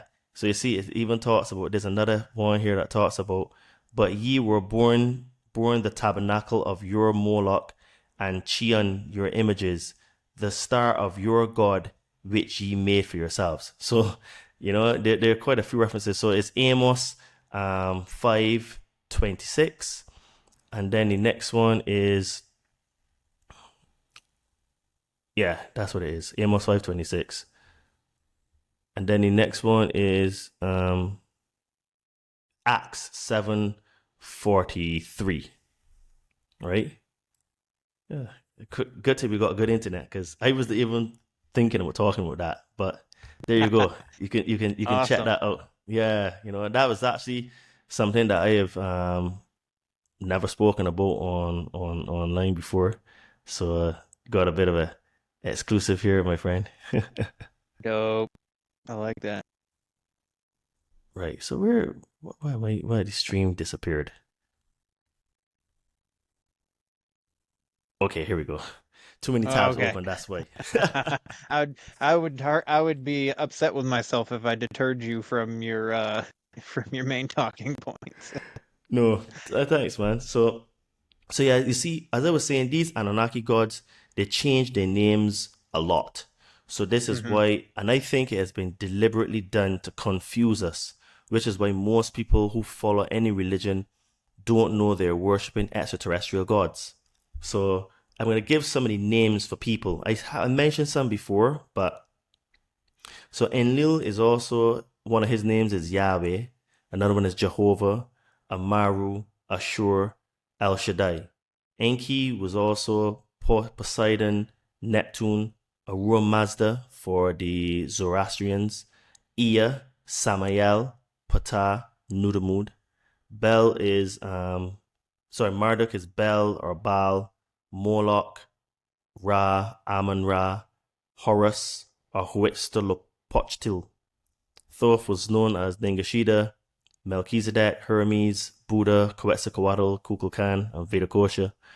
And Nanarsin was the god of Ur, or Allah. And actual fact, in one of the translations of the Atrahasis, Allah was the chief god that started the mutiny. So remember I said earlier that the Igigi, they wanted to go to war with the Anunnaki because of the work. So in one of the translations, Allah, and this is spelled A-L-L-A, and you find that when they take off letters and they change the name slightly. So like, for example, Amun-Ra is spelled A-M-U-N-R-A, Amun, but that became Amen, right? Excuse me, it's the same thing with Allah. His name was A-double-L-A in the text, and then it became Allah with an H. So they do a lot of like little name changes and stuff like that to confuse you, or to not make you connect the dots, right? So the Bible, so how to read the Bible. Now the thing is that the Bible is not a religious book, but it's more a history book and documents how various extraterrestrial gods used us to fight against each other and how they rebuilt civilization after Atlantis fell. Hello, my spooky friends. This is your host, John, from Dairyland Frights, the paranormal podcast that covers everything spooky, creepy, and mysterious in the Midwest. This is actually John. I hope my spooky voice scared you. And in this podcast, we're going to have creepy guests and spooky tales and mysterious sightings of cryptids, UFOs, ghosts, and everything paranormal. So tune in if you dare to be scared. So we have the first flood, I would say it was when Atlantis fell. And then the second flood was probably the one where you had Noah, the Noah story coming from. Because we know for a fact there's been more than one flood. And even when you read Genesis, when you read it correctly, you realize that there's actually more than one flood, right? And the earth has been through many, many cataclysms, right? Mm-hmm. And this is why there's been so much. When you look at religion, this is why there has been so much war, pillage, murder, and bloodshed in the Old Testament, because it was these gods all fighting for power and domination over earth. Now, what we do know is that they never fought against themselves. They always got us to do the fighting for them. And this is why you had a lot of religious wars, right? My God is better than yours, and I will kill you for my God. Because if you think about it, like there was one of the things that in the Bible it says, "Thou shalt not kill," and but yet still, God goes and tells His people to go and kill these people in this place, drive them out from their lands, smite them. You can take their wives as yours and stuff like that. So God is sanctioning rape and slavery and stuff. Yet still, God is saying, "Thou shalt not kill." So it's almost like God is schizophrenic in the Bible and in all Abrahamic religions, to be fair, because Muslims will tell you, "Oh, Islam is a religion of peace and is created for all of time." But yet still you have the same stuff in Islam where, and I can give you some receipts as well on this, right? For example, in Islam, it says in Sahih Muslim 22, "I have been commanded to fight the people until they say that there is no God but Allah and Muhammad is the messenger of Allah." So think about it. Muslims tell you that Islam is a religion of peace, yet still in their actual doctrine, their text, it telling you that they've been commanded to fight the non-believers. That's also found in the Old Testament as well, right? So my point is that how God can be this loving God, but God has been commanding his people to do all these very bad things, right? So this is why, so if you want to be able to distinguish the Mother, Father, God who Christ spoke about and the other God and gods in the Bible, you have to understand that anything that is of love, compassion, kindness, forgiveness in these texts is of the Mother, Father, God that Christ spoke about. Anything that is of murder, rape, pillage, anything that's negative isn't from God, right? This is from one of the other gods that infiltrated and tried to get power and domination over the planet, right? And you find that that narrative and story that started all this thousands of years ago is still present to today. Because what has happened is that, remember I said that the Anunnaki mixed their DNA with that of the hominid species before. And remember I showed you that the original rulers ruled for many, many years, right? So what has happened is that there is a bloodline that these Anunnaki gods have that have ended up becoming the aristocrats, the central bankers, the heads of state, the monarchy, all these people that control the planet, all of those people are the descendants of the Anunnaki. And this is why they believe that it is their divine right to rule, because this is how they've been taught and indoctrinated from birth, and they can trace their lineages right back to these times, right? So this is why these people have different blood types as well. They have the Rh positive blood type, which is a very, very rare blood type. And this blood type allows them to be able to do many different when the potential is harnessed really well. I just got to plug in my computer here. It means that they can use both sides of their brain and stuff. So I was told that even when these people travel, they travel with like blood. So in case that if they have an accident, they can get blood transfusions and stuff, because they actually believe that they're a different breed and a different species of people than us, right? So this is why they think that they're supposed to rule over us, right? This is why we're referred to as the goyim. We're looked at as just pure peasants, right? And this is why George Carlin said, "It's a big old club, and you ain't in it." Right? So what's happened now is that these people have systematically built a system to hold us back.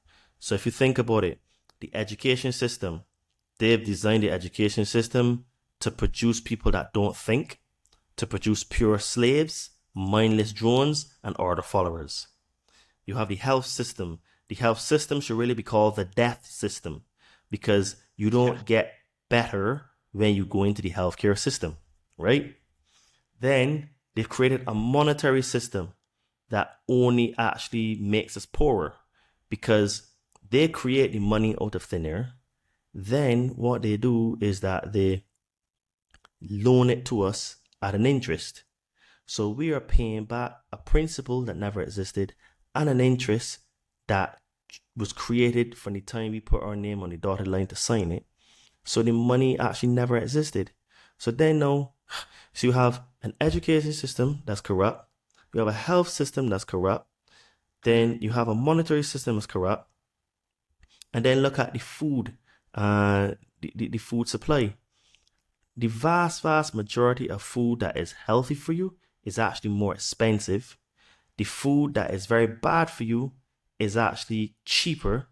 So if you have people that are struggling to make ends meet, the most likely thing they're going to do is buy the cheaper food, which is bad for them, that is going to make them sick and fatter.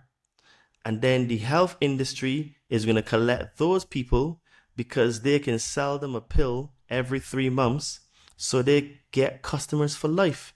Because there's no money in health, nor there's no money in death. If you are dead, they can't make money off you. If you're too healthy, they can't make money off you. So they need you just sick enough that you can keep going to work, pay your taxes, worship the government, do as you're told, take your jabs, and keep the system going. And all they're doing is sucking the energy from your being, from the religion is sucking your energy and also your money, because you have to go and pay your alms. You have to go and pay your donations, every week. Then you get taxed from a system that basically creates money out of nothing. So you get taxed before you get your money, and then when you go to buy the food and the things, you pay more tax on that. So in reality, you're spending about 60 to 80% of your entire salary on tax, right?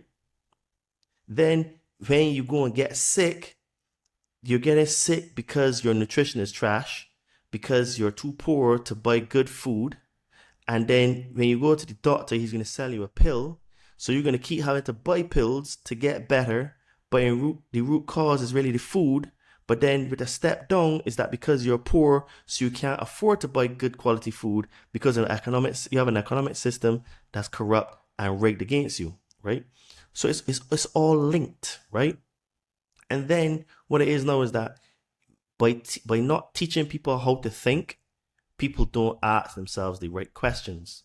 Well, what's the purpose of me going to work and being a slave? And now, having a family and stuff is a fantastic thing, but look at what they tell you to do. Okay, go and get a mortgage. Now, the word mortgage comes from the old French words, which means death contract, right? Because mort means death, right? And mort, yeah. Correct. And the gauge comes from like agreement, right? Or acknowledgement, right? So basically, it's a death contract, right?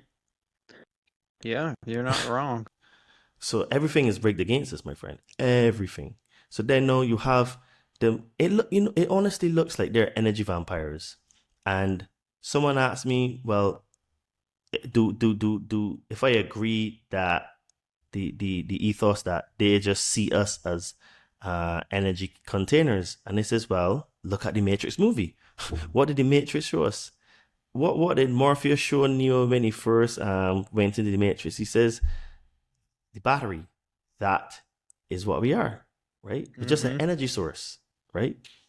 And the reason is that because we have the spark of divinity inside of us. We have, the Kundalini, the Christ, the Krishna. I'm actually going to explain a little bit about what that word means, because that's another topic there that a lot of people don't really know very, very well. So basically, a little bit of background on the name Jesus. So the name Jesus isn't the original name, which it was Yehoshua or Yeshua in the original Hebrew text. Right. The name and spelling was translated from language to language and filters down into the name that we know today as Jesus.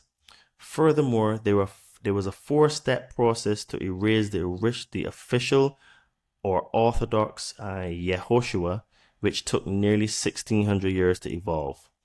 So in the Hebrew, it was capital Y, capital H apostrophe Shua. And then what they did is that they removed the HW. So it was Yehoshua or Yeshua. So then they just removed the HW in Aramaic, and it just became Yeshua. Y apostrophe SHUA. So in the Arab, then the next stage is that in the Hebrew and Aramaic names, it was transliterated into Greek, and it became Eseus. So the Greek was transliterated into Latin, and it became Isus. So that spelling, IESUS, is actually found in the 1611 King James Version of the Bible, which is the first time that English made its major debut. Because in my humble opinion, from my research, it looks like English was created specifically to dumb down people and to be able to play word semantics and tricks on us, right? But the 1611 King James Bible had Isus in it.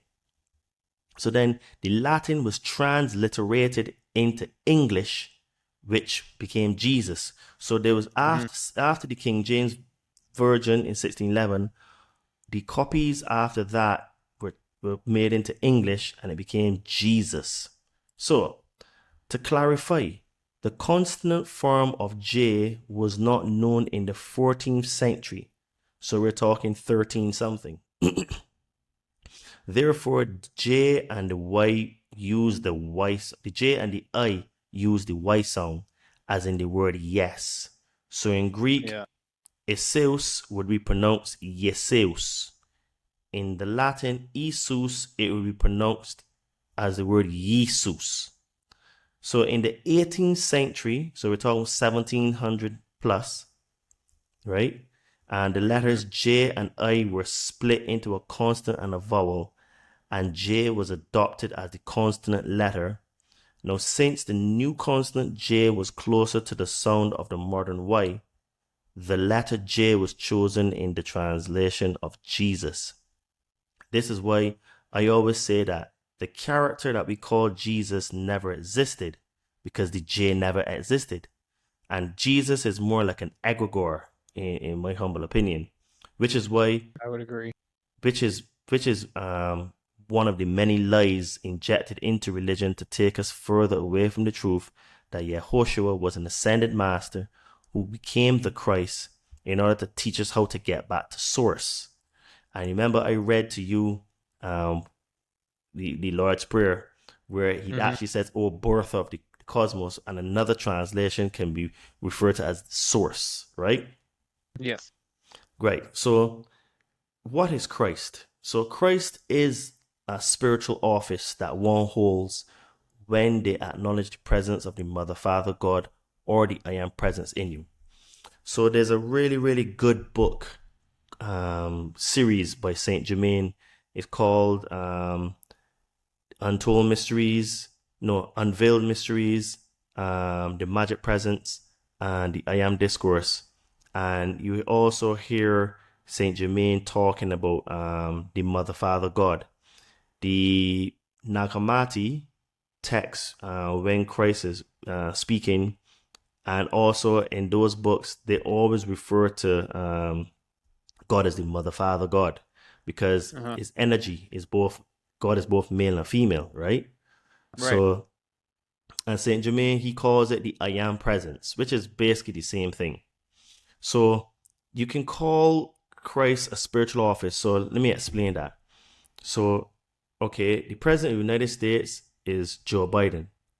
He is the president of the United States, so that is his governmental office. He's also Joe Biden the man, right? So Yehoshua is the man, and he became the Christ. So the Christ, the character, the person that became the Christ, the man, is Yehoshua, but he became the Christ, which is his spiritual office, right? Which is where he acknowledged the Christ energy, which is the spark of divinity, the God in him. He acknowledged that the God in him lives and reigns, and the kingdom is within him, so he became the Christ, right? So this is why you can say that Christ is more a consciousness. Therefore, Christ is God individualized in each of us and not a person. Let me say that again. You can call it a consciousness. Therefore, Christ is God individualized in each of us and not a person. The Christ refers to the spiritual aspect of Yehoshua, and you and all people on earth have the Christ in them, which is why we were taught to worship the man Jesus. Now, fun fact for you. So remember I said that how it went from Yehoshua, Yeshua, Iseus, Isus. No, in Greek, Iseus, which is I-O-S-E-U-S, that actually means Hail Zeus. That's what it means. Zeus is has the attributes of the Anunnaki god Enlil. So when you're using the word Jesus, it actually means Hail Zeus, because Zeus became Jesus. This is why I said that Jesus is really an egregore. Right. This is why I personally never, ever, ever, ever use the word Jesus. I use the word Yehoshua, or I use the Christ, because the Christ is the spiritual aspect, the spiritual part, the essence of the character who became the Christ, which supersedes the man, because basically it is the God in him. So I'm going to prove to people today that basically it is the God in you, right?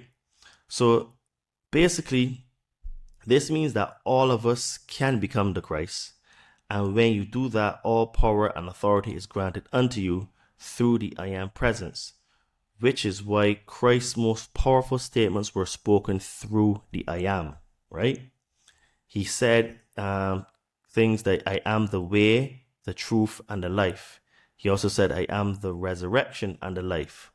So by using the power, speaking through the I am, he was communicating through his God self, which each one of us can do if we're committed to mastering our thoughts and feelings. So in order to read the Bible, you need the decryption keys, like how you have cryptocurrency, you have cryptography. You need to decrypt the information in order to understand it well. So I'm going to do my best to be able to give you all the keys to decrypt the information. So one of the keys to understand Christ is to read the book of John, which has the most of Christ's words than any other book. And one chapter in particular is chapter 17, known as the High Priestly Prayer, which is the clearest text, shows that the Son of Man, is basically all of us, are one with God, just like he was one with God, right? So I'm going to start at 17. I'm going to go to 23.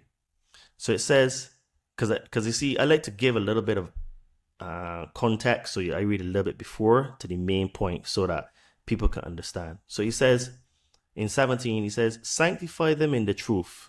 Your word is truth. As you sent me into the world, so I sent them into the world. So he's talking about them, meaning us. And for their sake, I consecrate myself, that they also may be sanctified in truth. He says, I do not ask only for these, but also for those who believe in me through their word. So this is where it gets interesting.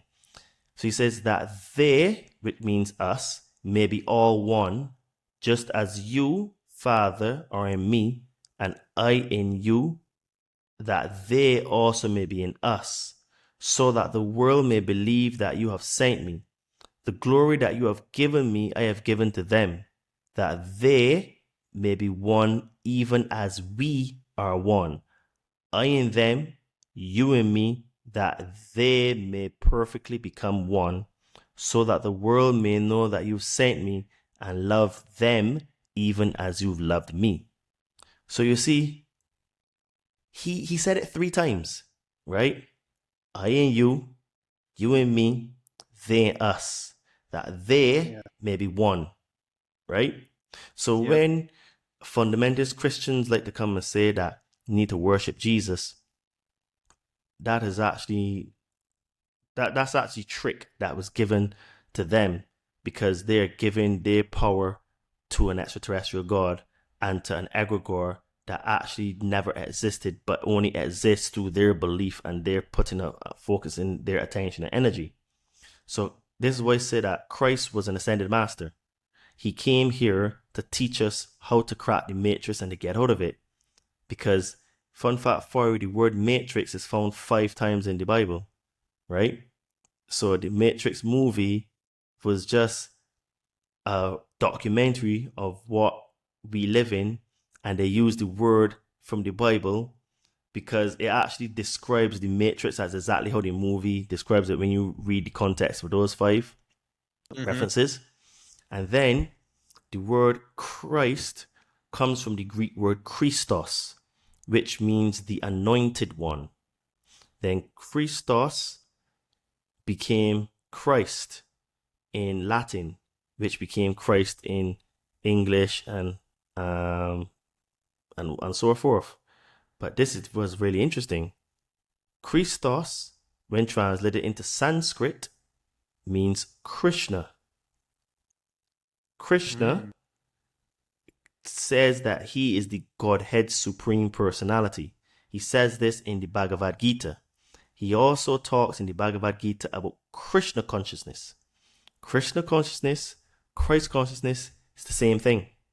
It comes from the crystalline consciousness, which is crystals, which is basically a thing that holds information, because crystals are used in computers to hold information. So basically, we're talking about things that are of a different level of consciousness, right? So this is why I personally never use the word Jesus, and because there's no power in the word Jesus. The word Jesus itself is an egregore. It is actually designed to take away your power and strength. So this is why, like, a lot of Christians get really upset when they talk about these things. But Mhm. I would say just don't believe me. Go and look for it. Like I gave people receipts here. Even when I spoke about Islam, I gave people receipts. I told people where to go and find it. Here is in John 17, you know, chapter 17.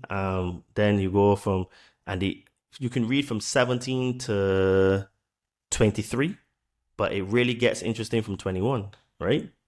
Mhm. So this is why, you know, religion has really been designed to dumb us down, right? Because it keeps your mind in a box. And when you read the Emerald Tablets of Thoth, Thoth says that you need to beware of the Dark Brothers. And he says that the Dark Brothers move in angles and corners, and what you need to do is move in arcs and circles. So this is where the term box thinking comes from, because a box has angles and corners, so it actually binds you inside of there. But if you're moving in Yeah. arcs and circles, you can keep going around. So if you have something, you can go around it. And then if that thing is true, you can always come back to it, you know? So that way, you know, and even in nature, nature doesn't have angles and corners, right? So Absolutely. you know what I mean? Everything is just designed to keep us down, keep our consciousness down, and to make us think that we're lesser than what we are, because we are greater than we think we are, and the power of the universe is inside of us, you know? I absolutely agree with that 110%. Yeah, for sure. You know, so like now I'm gonna bring all of that to present day. So there was this thing called the great sign in heaven. And the great sign in heaven is in Revelations 12, and it talks, but basically what it is that it was a star alignment. So you remember I have said that, for example, the pyramids are aligned to Orion. The Sphinx was aligned to the Leo constellation. So now in Revelations 12, it talks about a great sign in heaven, and this was in a star alignment, which occurred on 23rd of September 2017. Now it talks about 1260 days, or 3.5 years, which was on March 2021. Now that was half of the 7-year cycle. So now we're at the end of that other cycle. So this is why things are getting even crazier now. So we're in the last stretch of that, where it looks like if we're going to start to see things of magnificent nature, where with AI coming on stream very strong, they're talking about 6G internet, which would be like even faster than 5G. And they're talking about having every single thing on earth chipped, from trees chipped, to your toaster, to your fridge, to your bicycle, to your clothes. You know what I mean? They're talking about having billions and billions and billions and billions of connected devices, right? Yeah. So no, this is the thing here now.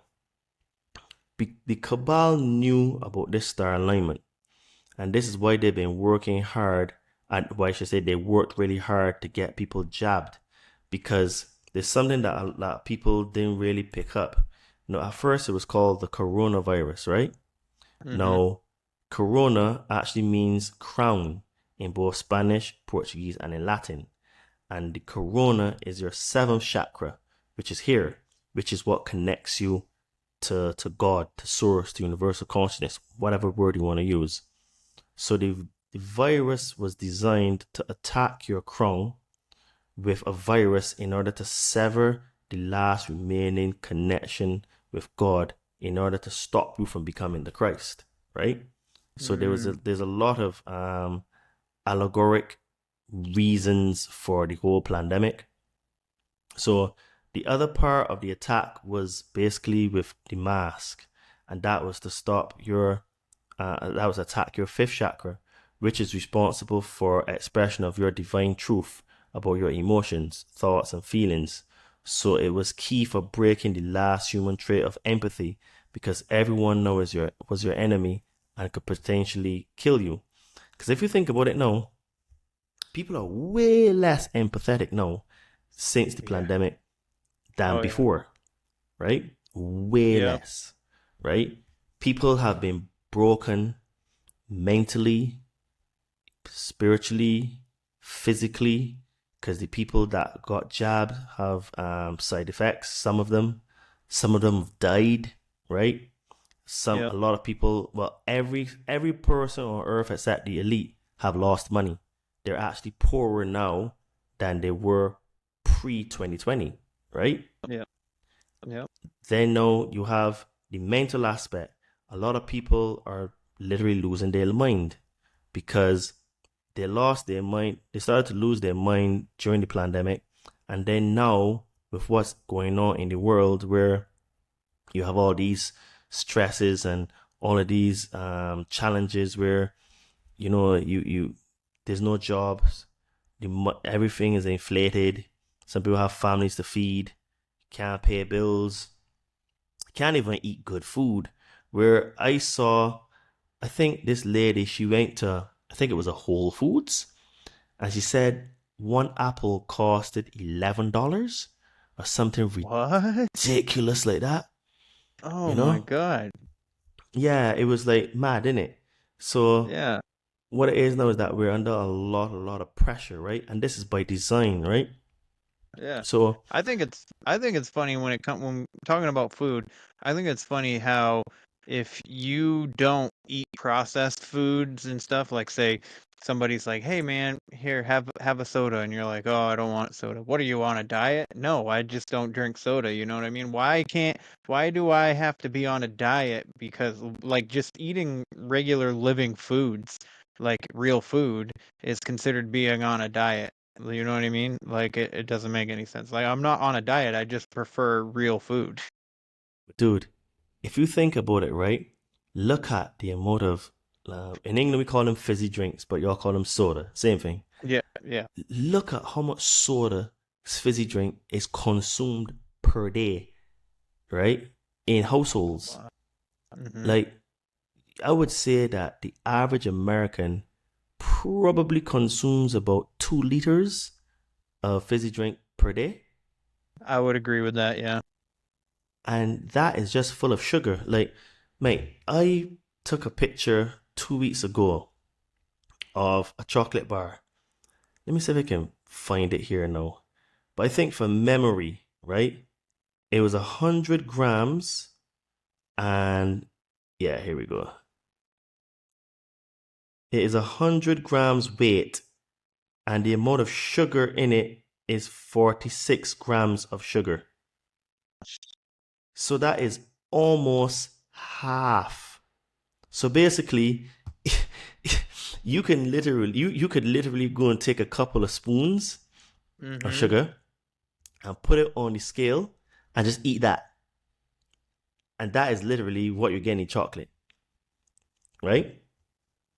And all our foods, like, the system is rigged because, okay, I was doing a podcast earlier today and basically it is so mad. So like, for example, you have white rice. White rice is bleached, right? To make it white. So all the nutritional value and stuff out of it is taken out and it's just pure sugar.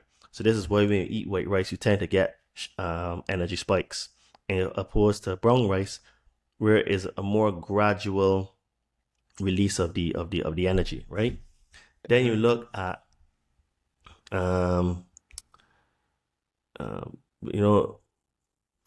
bread, for example. Now, okay, this is the thing. Bread on itself is not necessarily bad, but the flour that is used to make bread is also bleached, right? So all the nutritional value of the flour is taken out. Then the flour is not organic, So you're eating non-organic flour, which has had all the nutrients taken out of it. So basically, it is just sugar at the end of the day.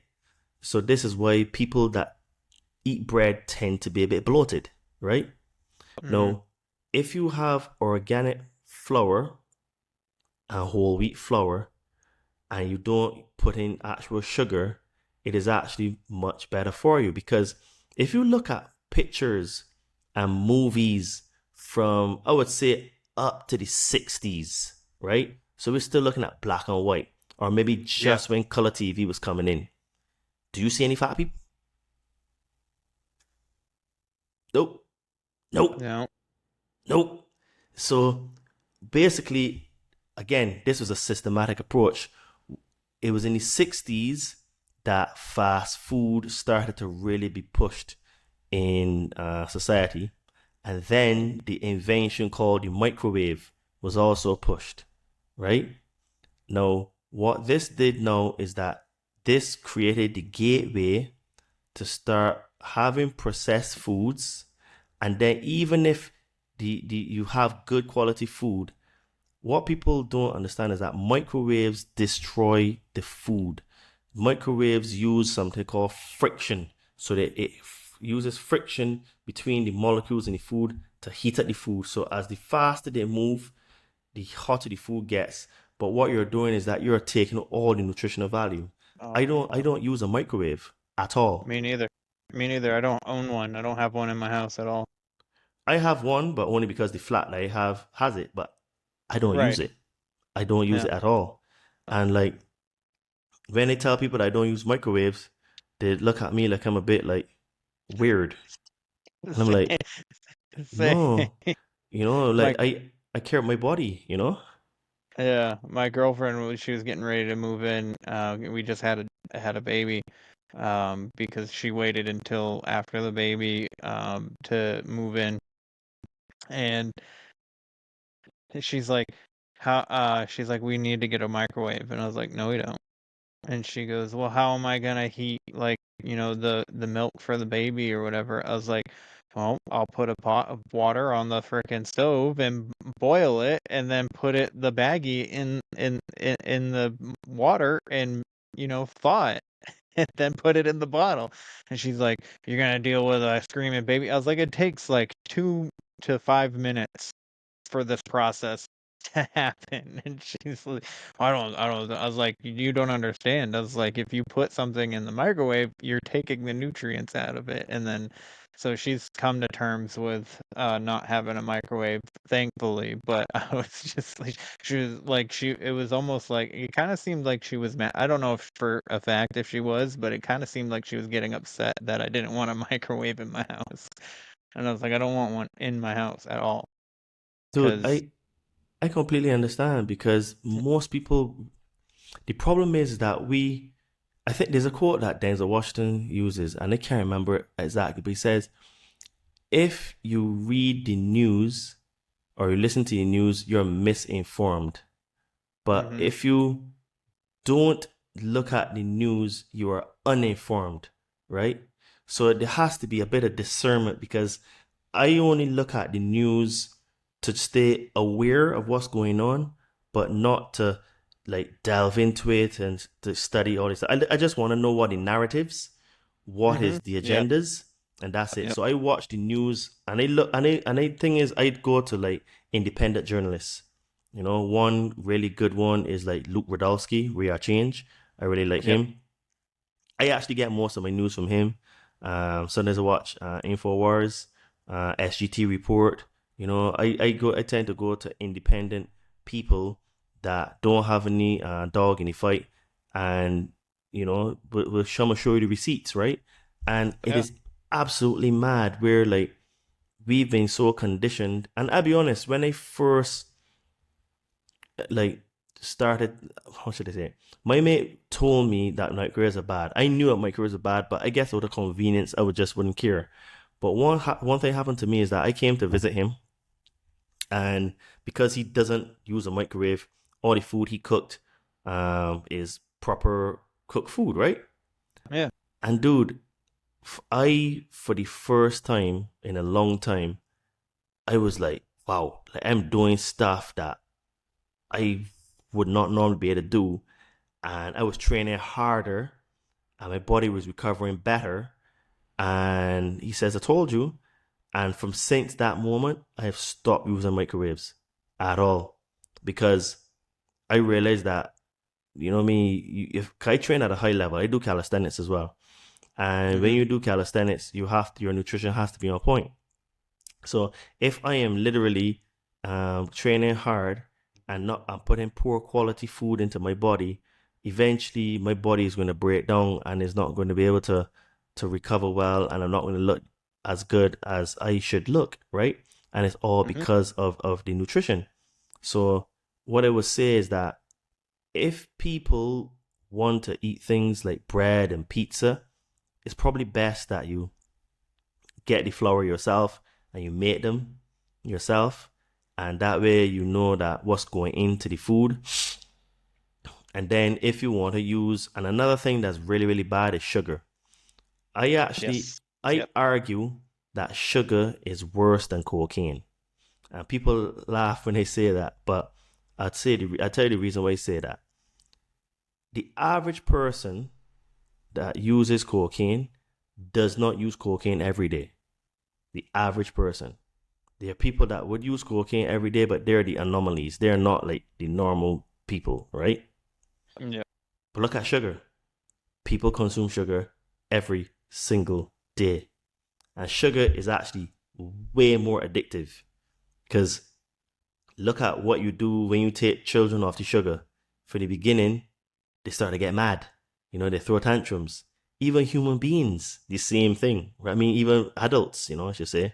Like, you don't get them their sugar, their fix, they get mad, right? And then look at people that eat sweets. Excuse me, if they eat sweets, they tend to want to eat more sweets and more sweets.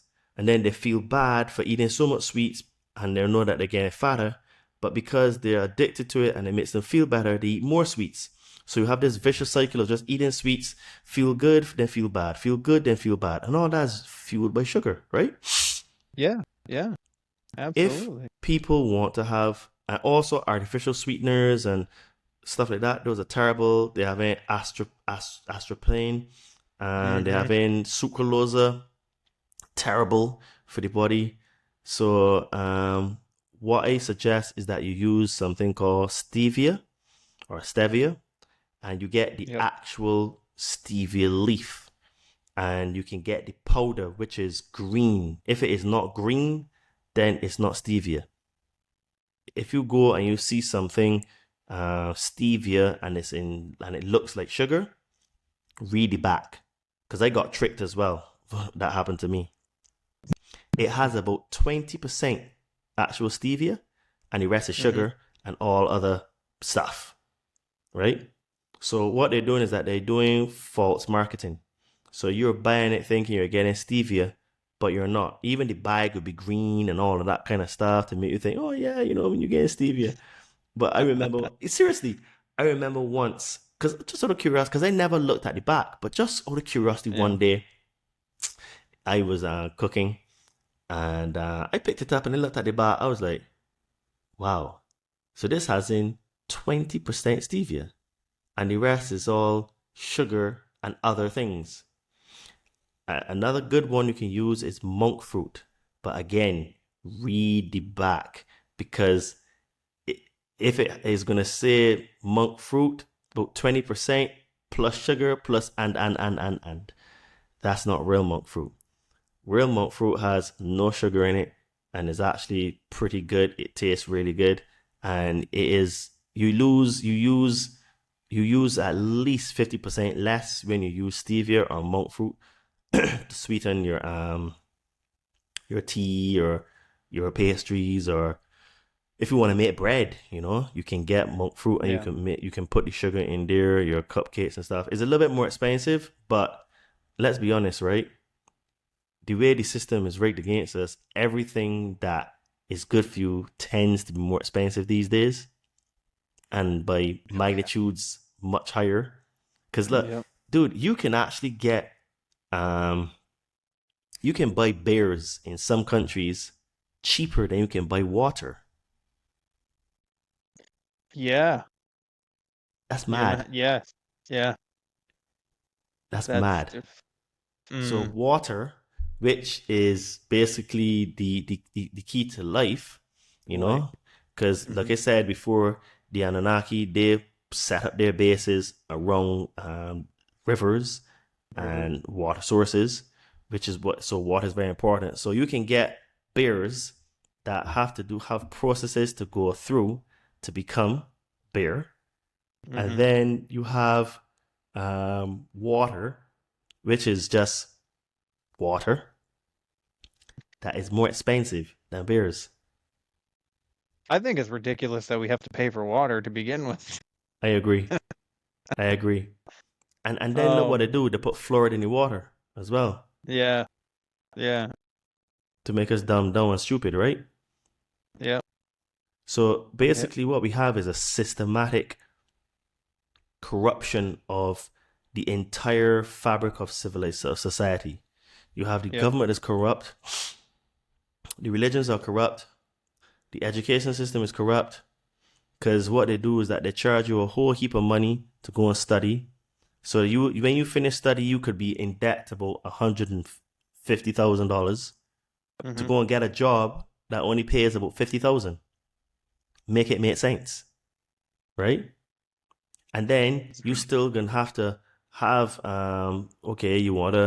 you're working, so you want to get a car, and if you have aspirations of getting a mortgage, and you still have to pay back this debt, well, you may not even pay back that student loan for another 10-15 years, and then you have you have a mortgage on top of that, which is another $300,000 or something like that. You can be paying that for 40 years, a death contract. So everything in the system is absolutely rigged, right? So this is why if you don't pay your taxes, they take it from you. Yeah, and they use violence and they use force to extract the taxes from you, right? Yep. So all of these things that have been created because the gods of this world, they know that this process we're in is the most dangerous for them, because a lot of people are waking up and finding spirituality and finding the God inside of them. And this is why I spoke before about the great sign in heaven. And the great sign in heaven was confirmed by Archbishop Vaticano of the Catholic Church in October 2020. And what he did is that he spoke about this thing that he calls the deep church, or the negative element in the church, the Catholic Church to be specific, that is working with the deep state to usher in the New World Order, or otherwise known as the One World Government. So, as you can see, there's much that's been hidden from us, which is why we are very confused. We believe in government and authority. We are heavily polarized, and this is all by design. The key to overcoming the next few years to come is to start to heal ourselves, which is a multi-pronged approach, and of going internally and forgiving yourself so that you can forgive others. You have to heal your fears and traumas. You have to read many books in order to learn who you are, what you are, and where you come from. And this will allow you to find your God power, that mighty I am presence in you, that is basically God in you. Because time is awfully short, and it's imperative that we start to do the difficult work, because the path is narrow and few find it, and basically you have to make hay while the sun is shining, because what's going to come are things that are going to be out of this world. We're going to be seeing portals open up in the sky. We're going to be seeing extraterrestrial vehicles, some of which are going to be man-made. Some are going to be from other solar systems, other planets, other galaxies. And we're going to be seeing beings and aliens here on Earth. Some going to look like us, some are not. And what's going to happen is that a lot of people are not going to be able to handle it, because according to religion, aliens don't exist. So if if aliens don't exist because of religion, and we know that we have a lot of religious people in the world, it means a lot of those people are going to go mad because they're not going to be able to take it. A lot of people are going to commit suicide, kill people, rob, steal, do all kinds of stuff for the simple fact that their whole world is going to shift, right? It's going to break down. And this is what we're in. We're in the apocalypse, which means the revealing or the lifting of the veil, or the revelation of truth, right? And a lot of people now are realizing that we live on a prison planet. This planet is run by extraterrestrial beings, and there's a really really interesting book that I just read. I'm gonna try this if I could get the name of it so people can find it, because I'm very much about sharing my sources of information so that people can educate themselves.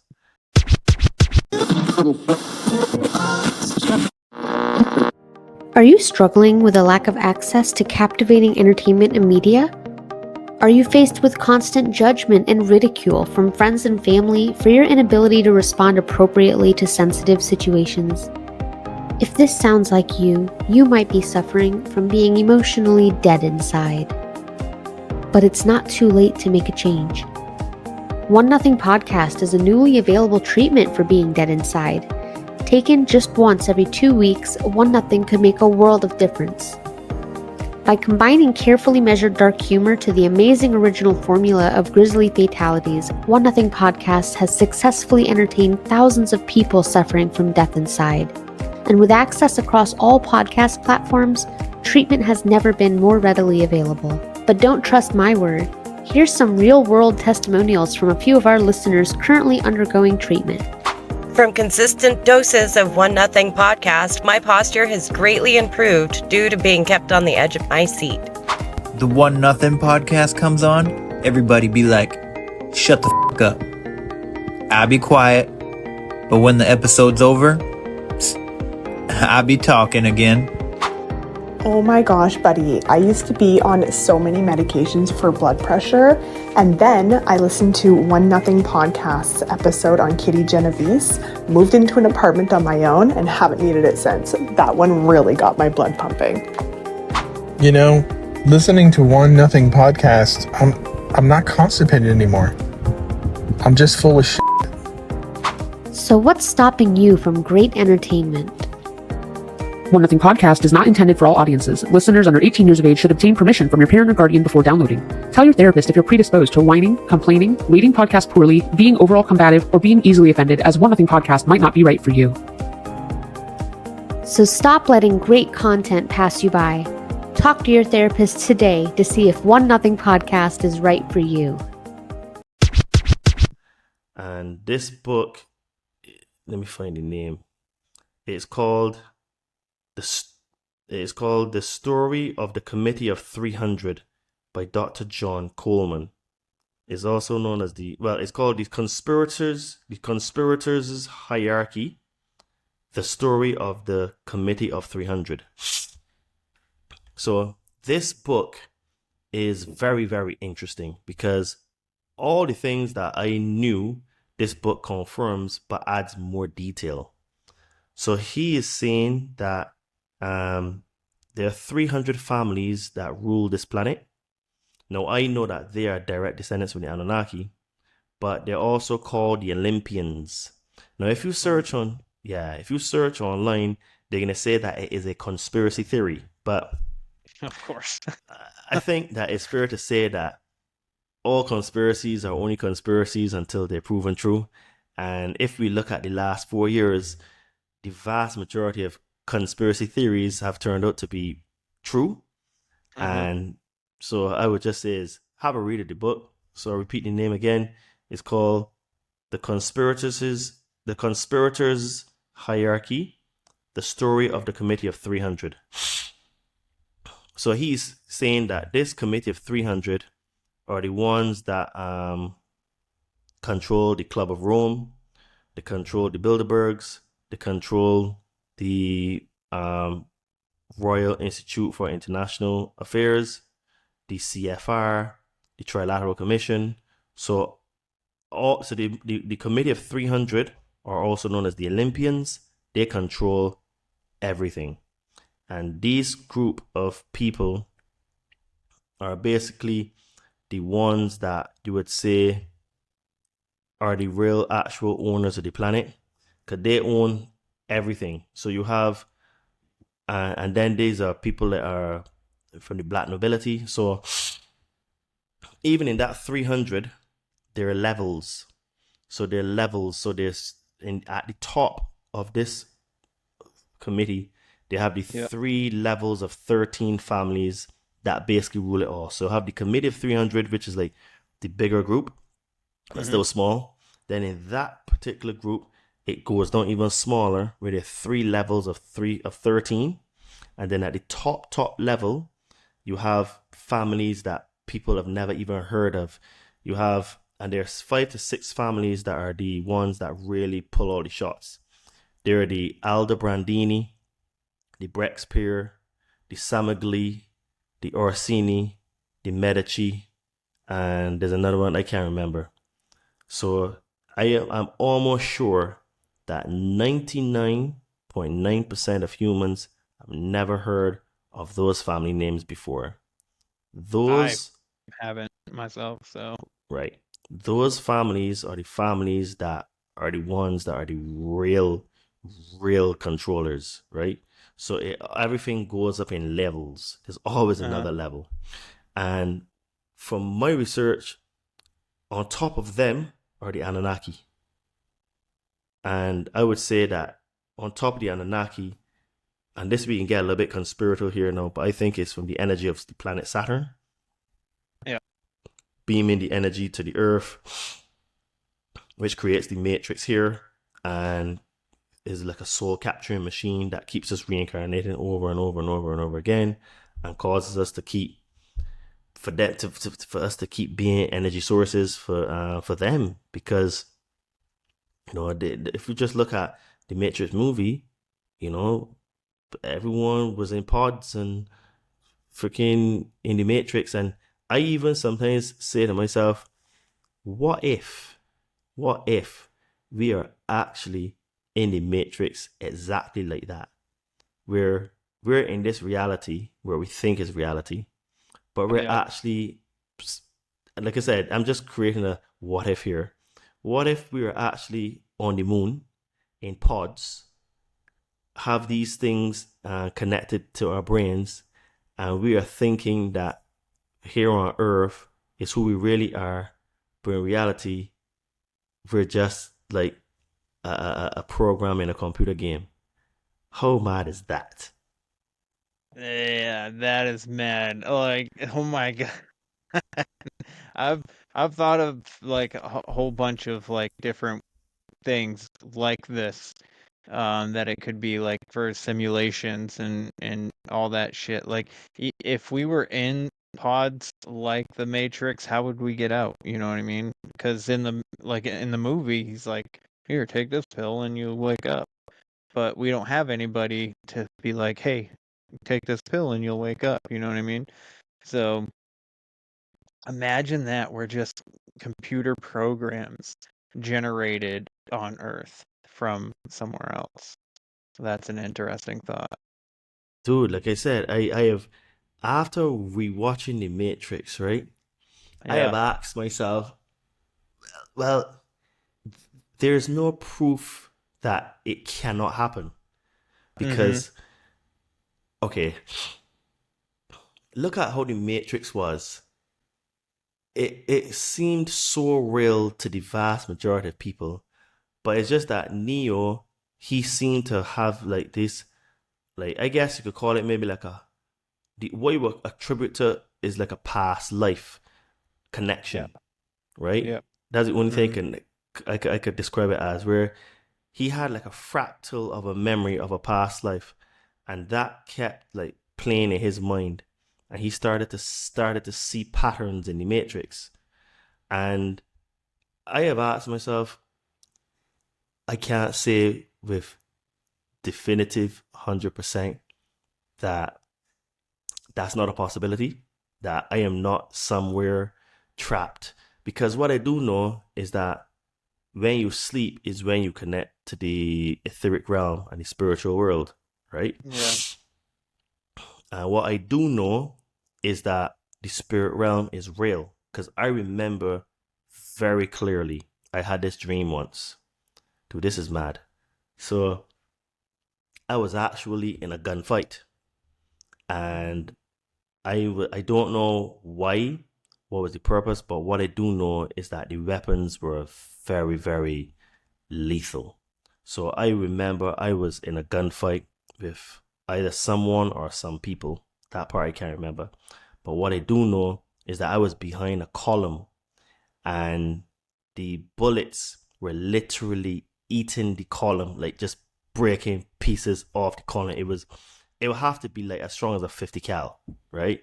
Like literally just like, dude, I was on it and I was behind the column and I just hearing, I will never forget, it was so loud, right? And I was covered in dust because obviously with every piece of the column that's breaking off, the concrete, dust is flying everywhere. And I remember that I was able to get out of that gunfight, and then I was able to get away, and then I had to fight someone physically. So this was physical hand-to-hand combat, and I was well trained. I don't know if I was a soldier or what, but I was trained in martial arts. So was the other person. And dude, this dream was so real. Listen to this. When I got up in the morning, my body was in pain. It was physically hurting me from the fight that I had, the physical fight. Oh my God. I was not even able to go to the gym that day because my body hurt me so much. So that dream and that experience made me think, what if the dream world is the real reality and here is the actual when we're sleeping? So maybe put it another way, here is the illusion, here is when you're sleeping, and when you're in dreaming and sleeping is when you're in the real reality. It made me question. That's the question I asked myself, because how is it possible that I could get up and my body physically hurt from actually being in the fight? Right? I felt it all in my ribs and my stomach and my shoulders, and my back felt like totally wrecked. I couldn't go to the gym that day. Wow. I can't explain it to this day. So I think there is some, how shall I say it? It makes me think that here is not even real and it's just like to play, but the real reality is when you sleep and you can enter the dream world. And remember that movie Doctor Strange? Yes. Remember the multiverse? Yep. Okay. And you know that he died in some of those different multiverses, right? Yep. And he remember there was this one time where he went, I think it was on top of the building, and he was too late and he had already died.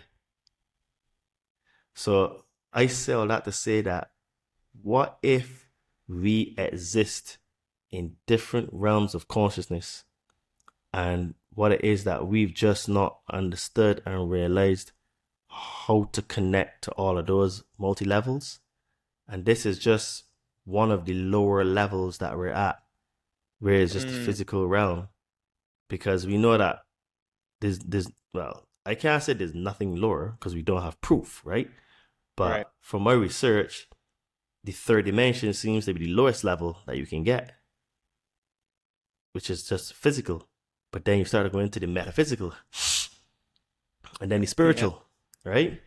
Yeah. So that experience that I had made me really think like, wow, like, who knows? Because I can't explain why my body would hurt me, right? Yeah. And the sound from the gunshots was so loud. dude, like when I woke up, I was so glad to have woken up because it was getting intense. The gun battles, the actual physical fights, it was like next level. Next level. Wow. Wow, that's insane. That's an insane story right there. That's an interesting one for sure. Oh my goodness gracious. I don't know, like if I've so when a lot of times I don't even remember my dreams, but when I dream, I don't think I've ever had one where I woke up being sore. I've woken up being sore, but I don't remember the dream. So maybe there's something to that. Maybe I did have, some kind of like something happening where I woke up and, like my back and my shoulders, like I had been lifting something, you know what I mean? I was just like, But now that you say that, maybe I was in another realm or something. Well, dude, Maybe. I have heard people say that they have woken up and had wounds on their body. I've heard, Really? yes, I've heard about that, where they've actually Oh, had wow. wounds like bruises, and they didn't have the bruises when they went to sleep, but they had the bruises when they got up. So I've Oh heard of my God. stories like that. So my point is that I think there are many things that we can't explain, Yes. and I Yep. think that it's only now that we're starting to understand that there are things that we can't explain, things that are greater than our comprehension, and that all truth is being revealed now. And I Yeah. think that it's a very, very exciting time for humanity. It's also a very challenging time because Mm-hmm.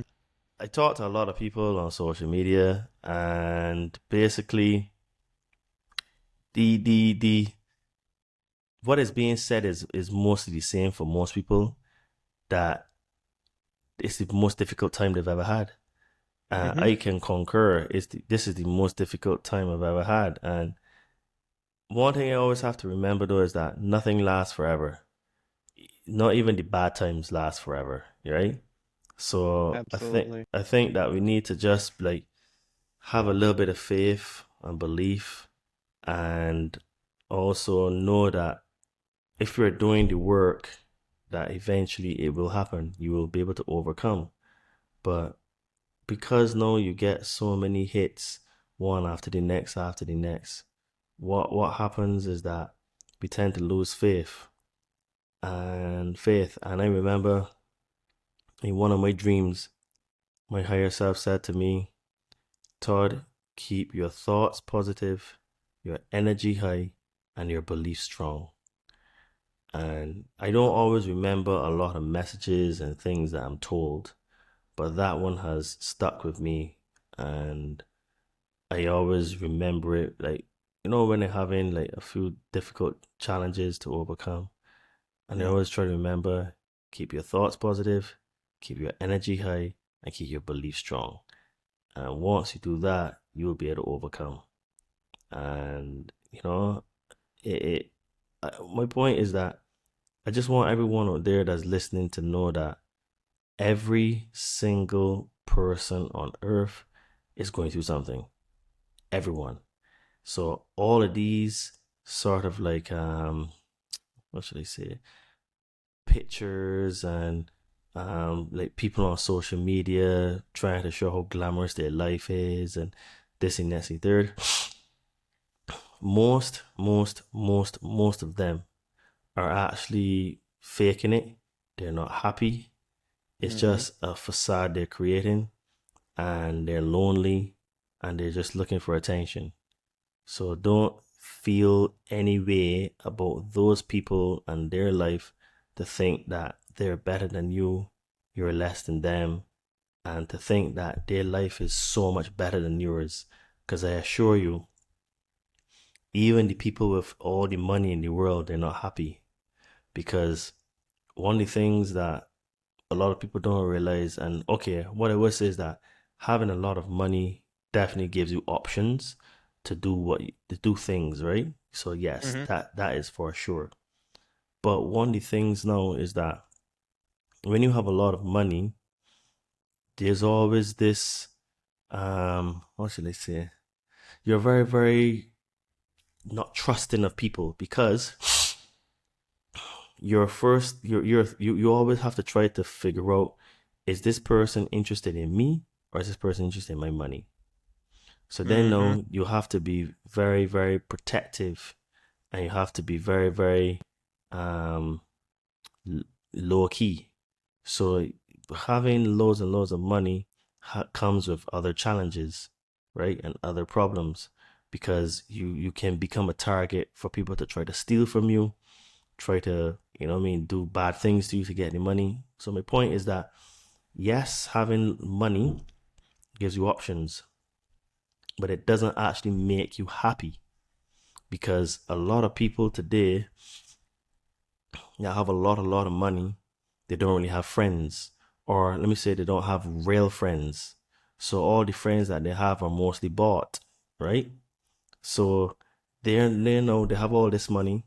So a lot of them tend to use drugs, prostitutes, alcohol, gambling, all these vices in order to give some sort of happiness and some distraction. So never judge yourself against somebody to think that they're better than you, because they're battling with their own demons, just like you, just like me, just like everyone in the world is battling with their demons. And everyone's demons are the exact same in that they're hard. They're hard. Some people may look like, okay, one person may have no friends, but you may have all the friends in the world but no money. But that person has no friends and all the money. One person may have a girlfriend, but he may not have a job, right? So, and then another person may have a job and have no girlfriend, right? So, so the point is that everybody has something in their life that's not working, and just focus on you, yourself, and to go inside of you and to work on yourself.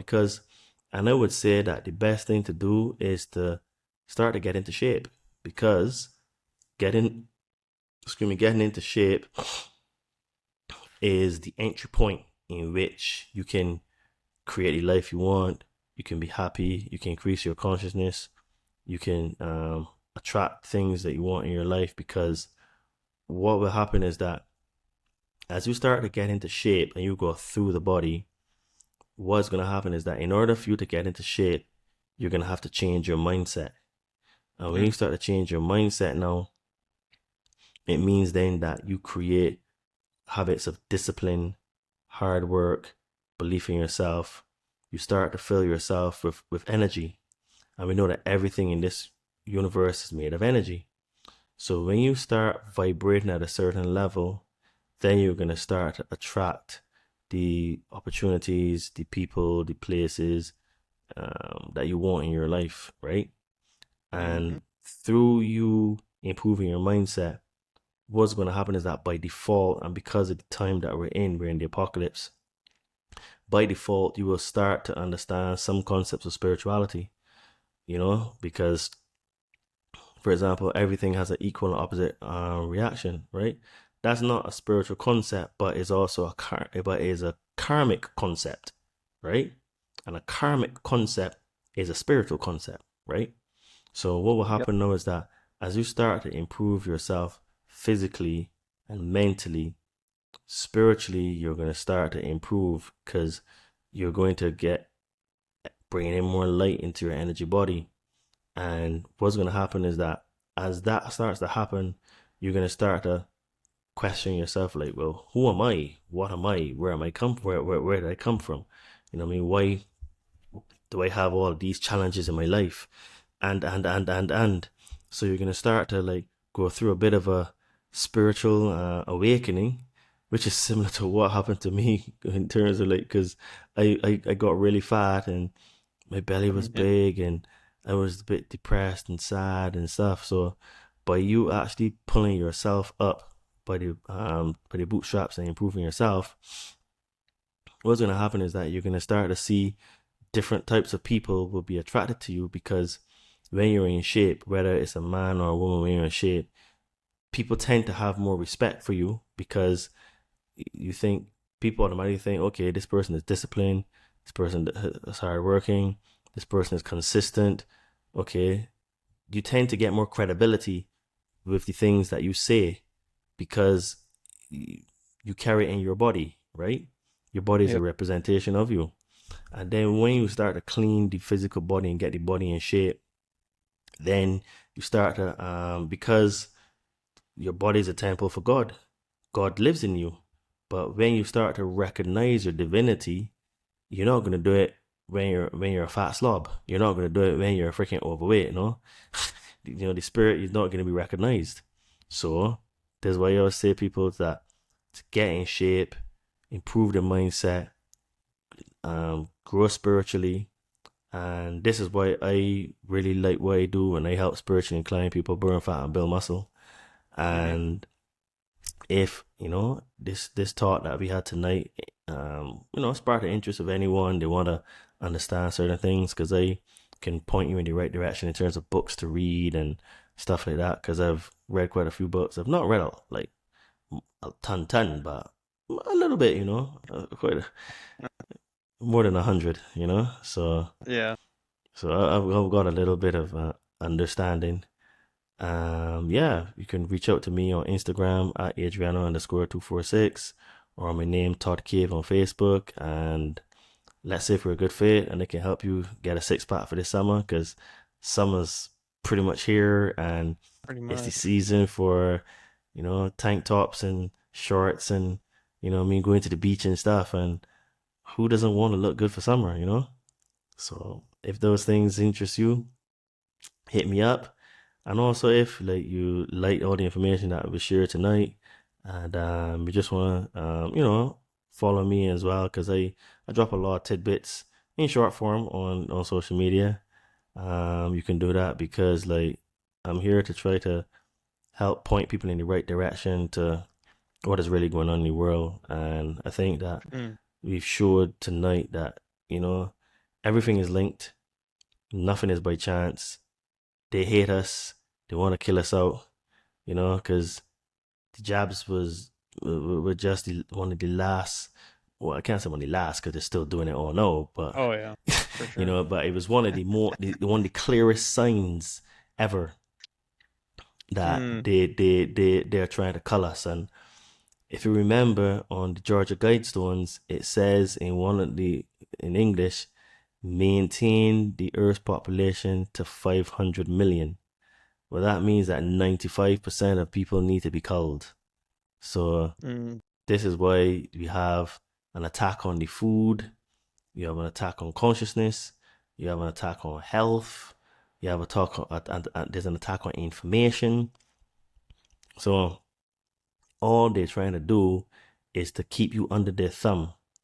But like I say to people, we are like the beach ball being held underwater. The minute the pressure eases off, that beach ball is going straight right back up to the top. Because you can't destroy truth. You can bury it, you can hide it, you can put water on it, you can try to burn it, but you can't destroy it.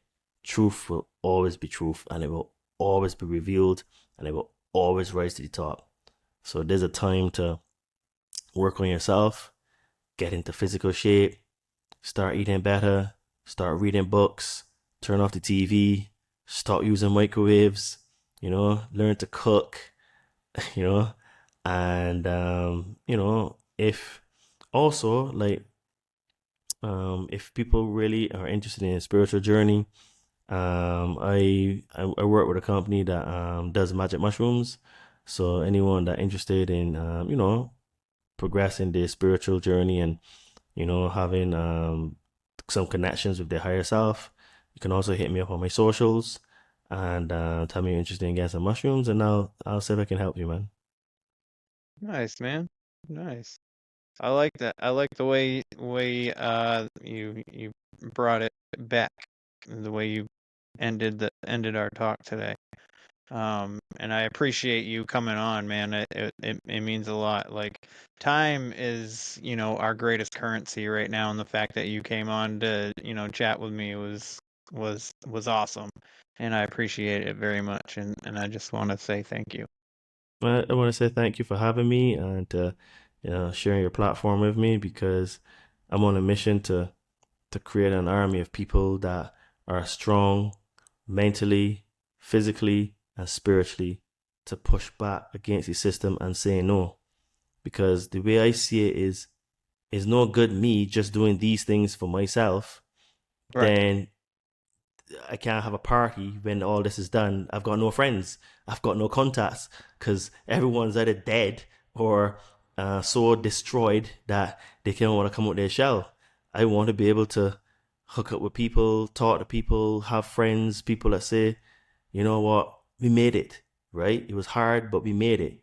So my mission is to try to create an army of people that in their own little way, they can push back, they can touch, move, and inspire other people to do the hard personal development, internal fight that they need to do on the inside against themselves. Because basically what we're doing is we're fighting against our ego. That is the real enemy here, is our ego. And once we conquer our ego, it means then that we can become the Christ and realize our divinity.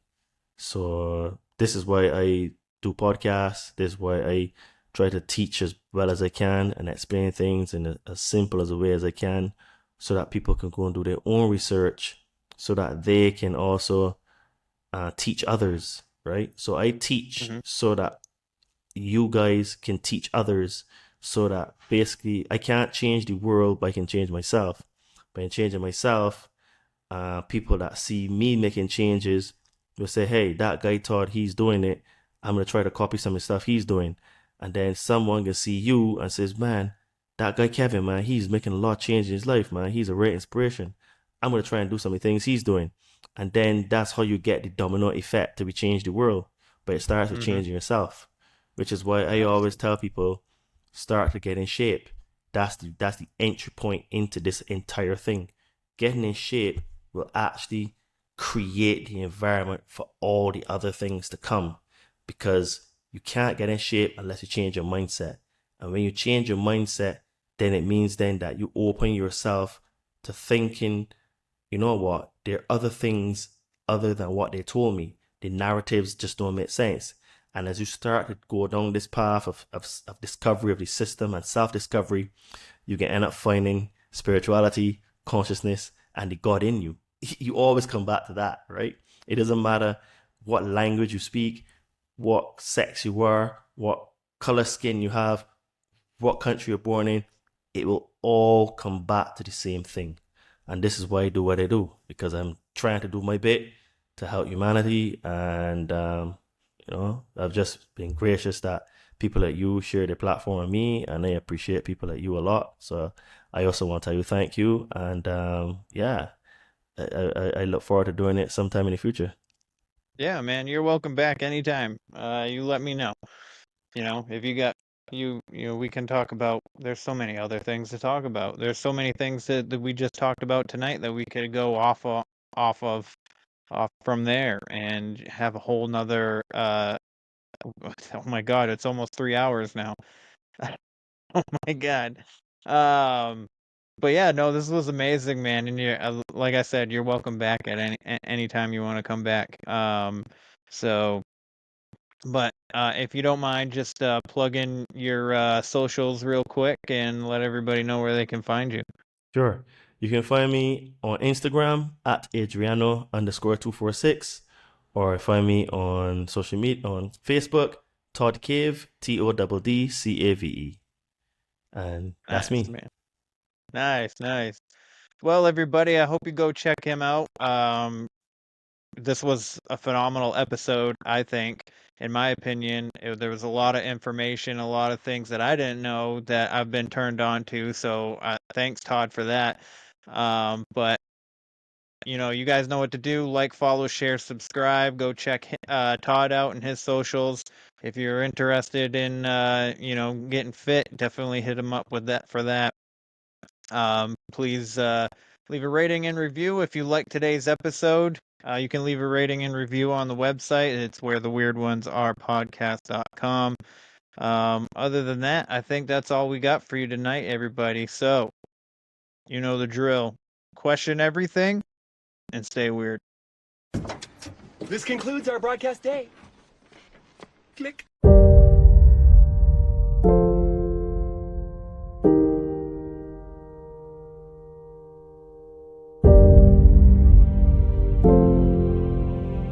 Because in the end, none of us have very long on this earth.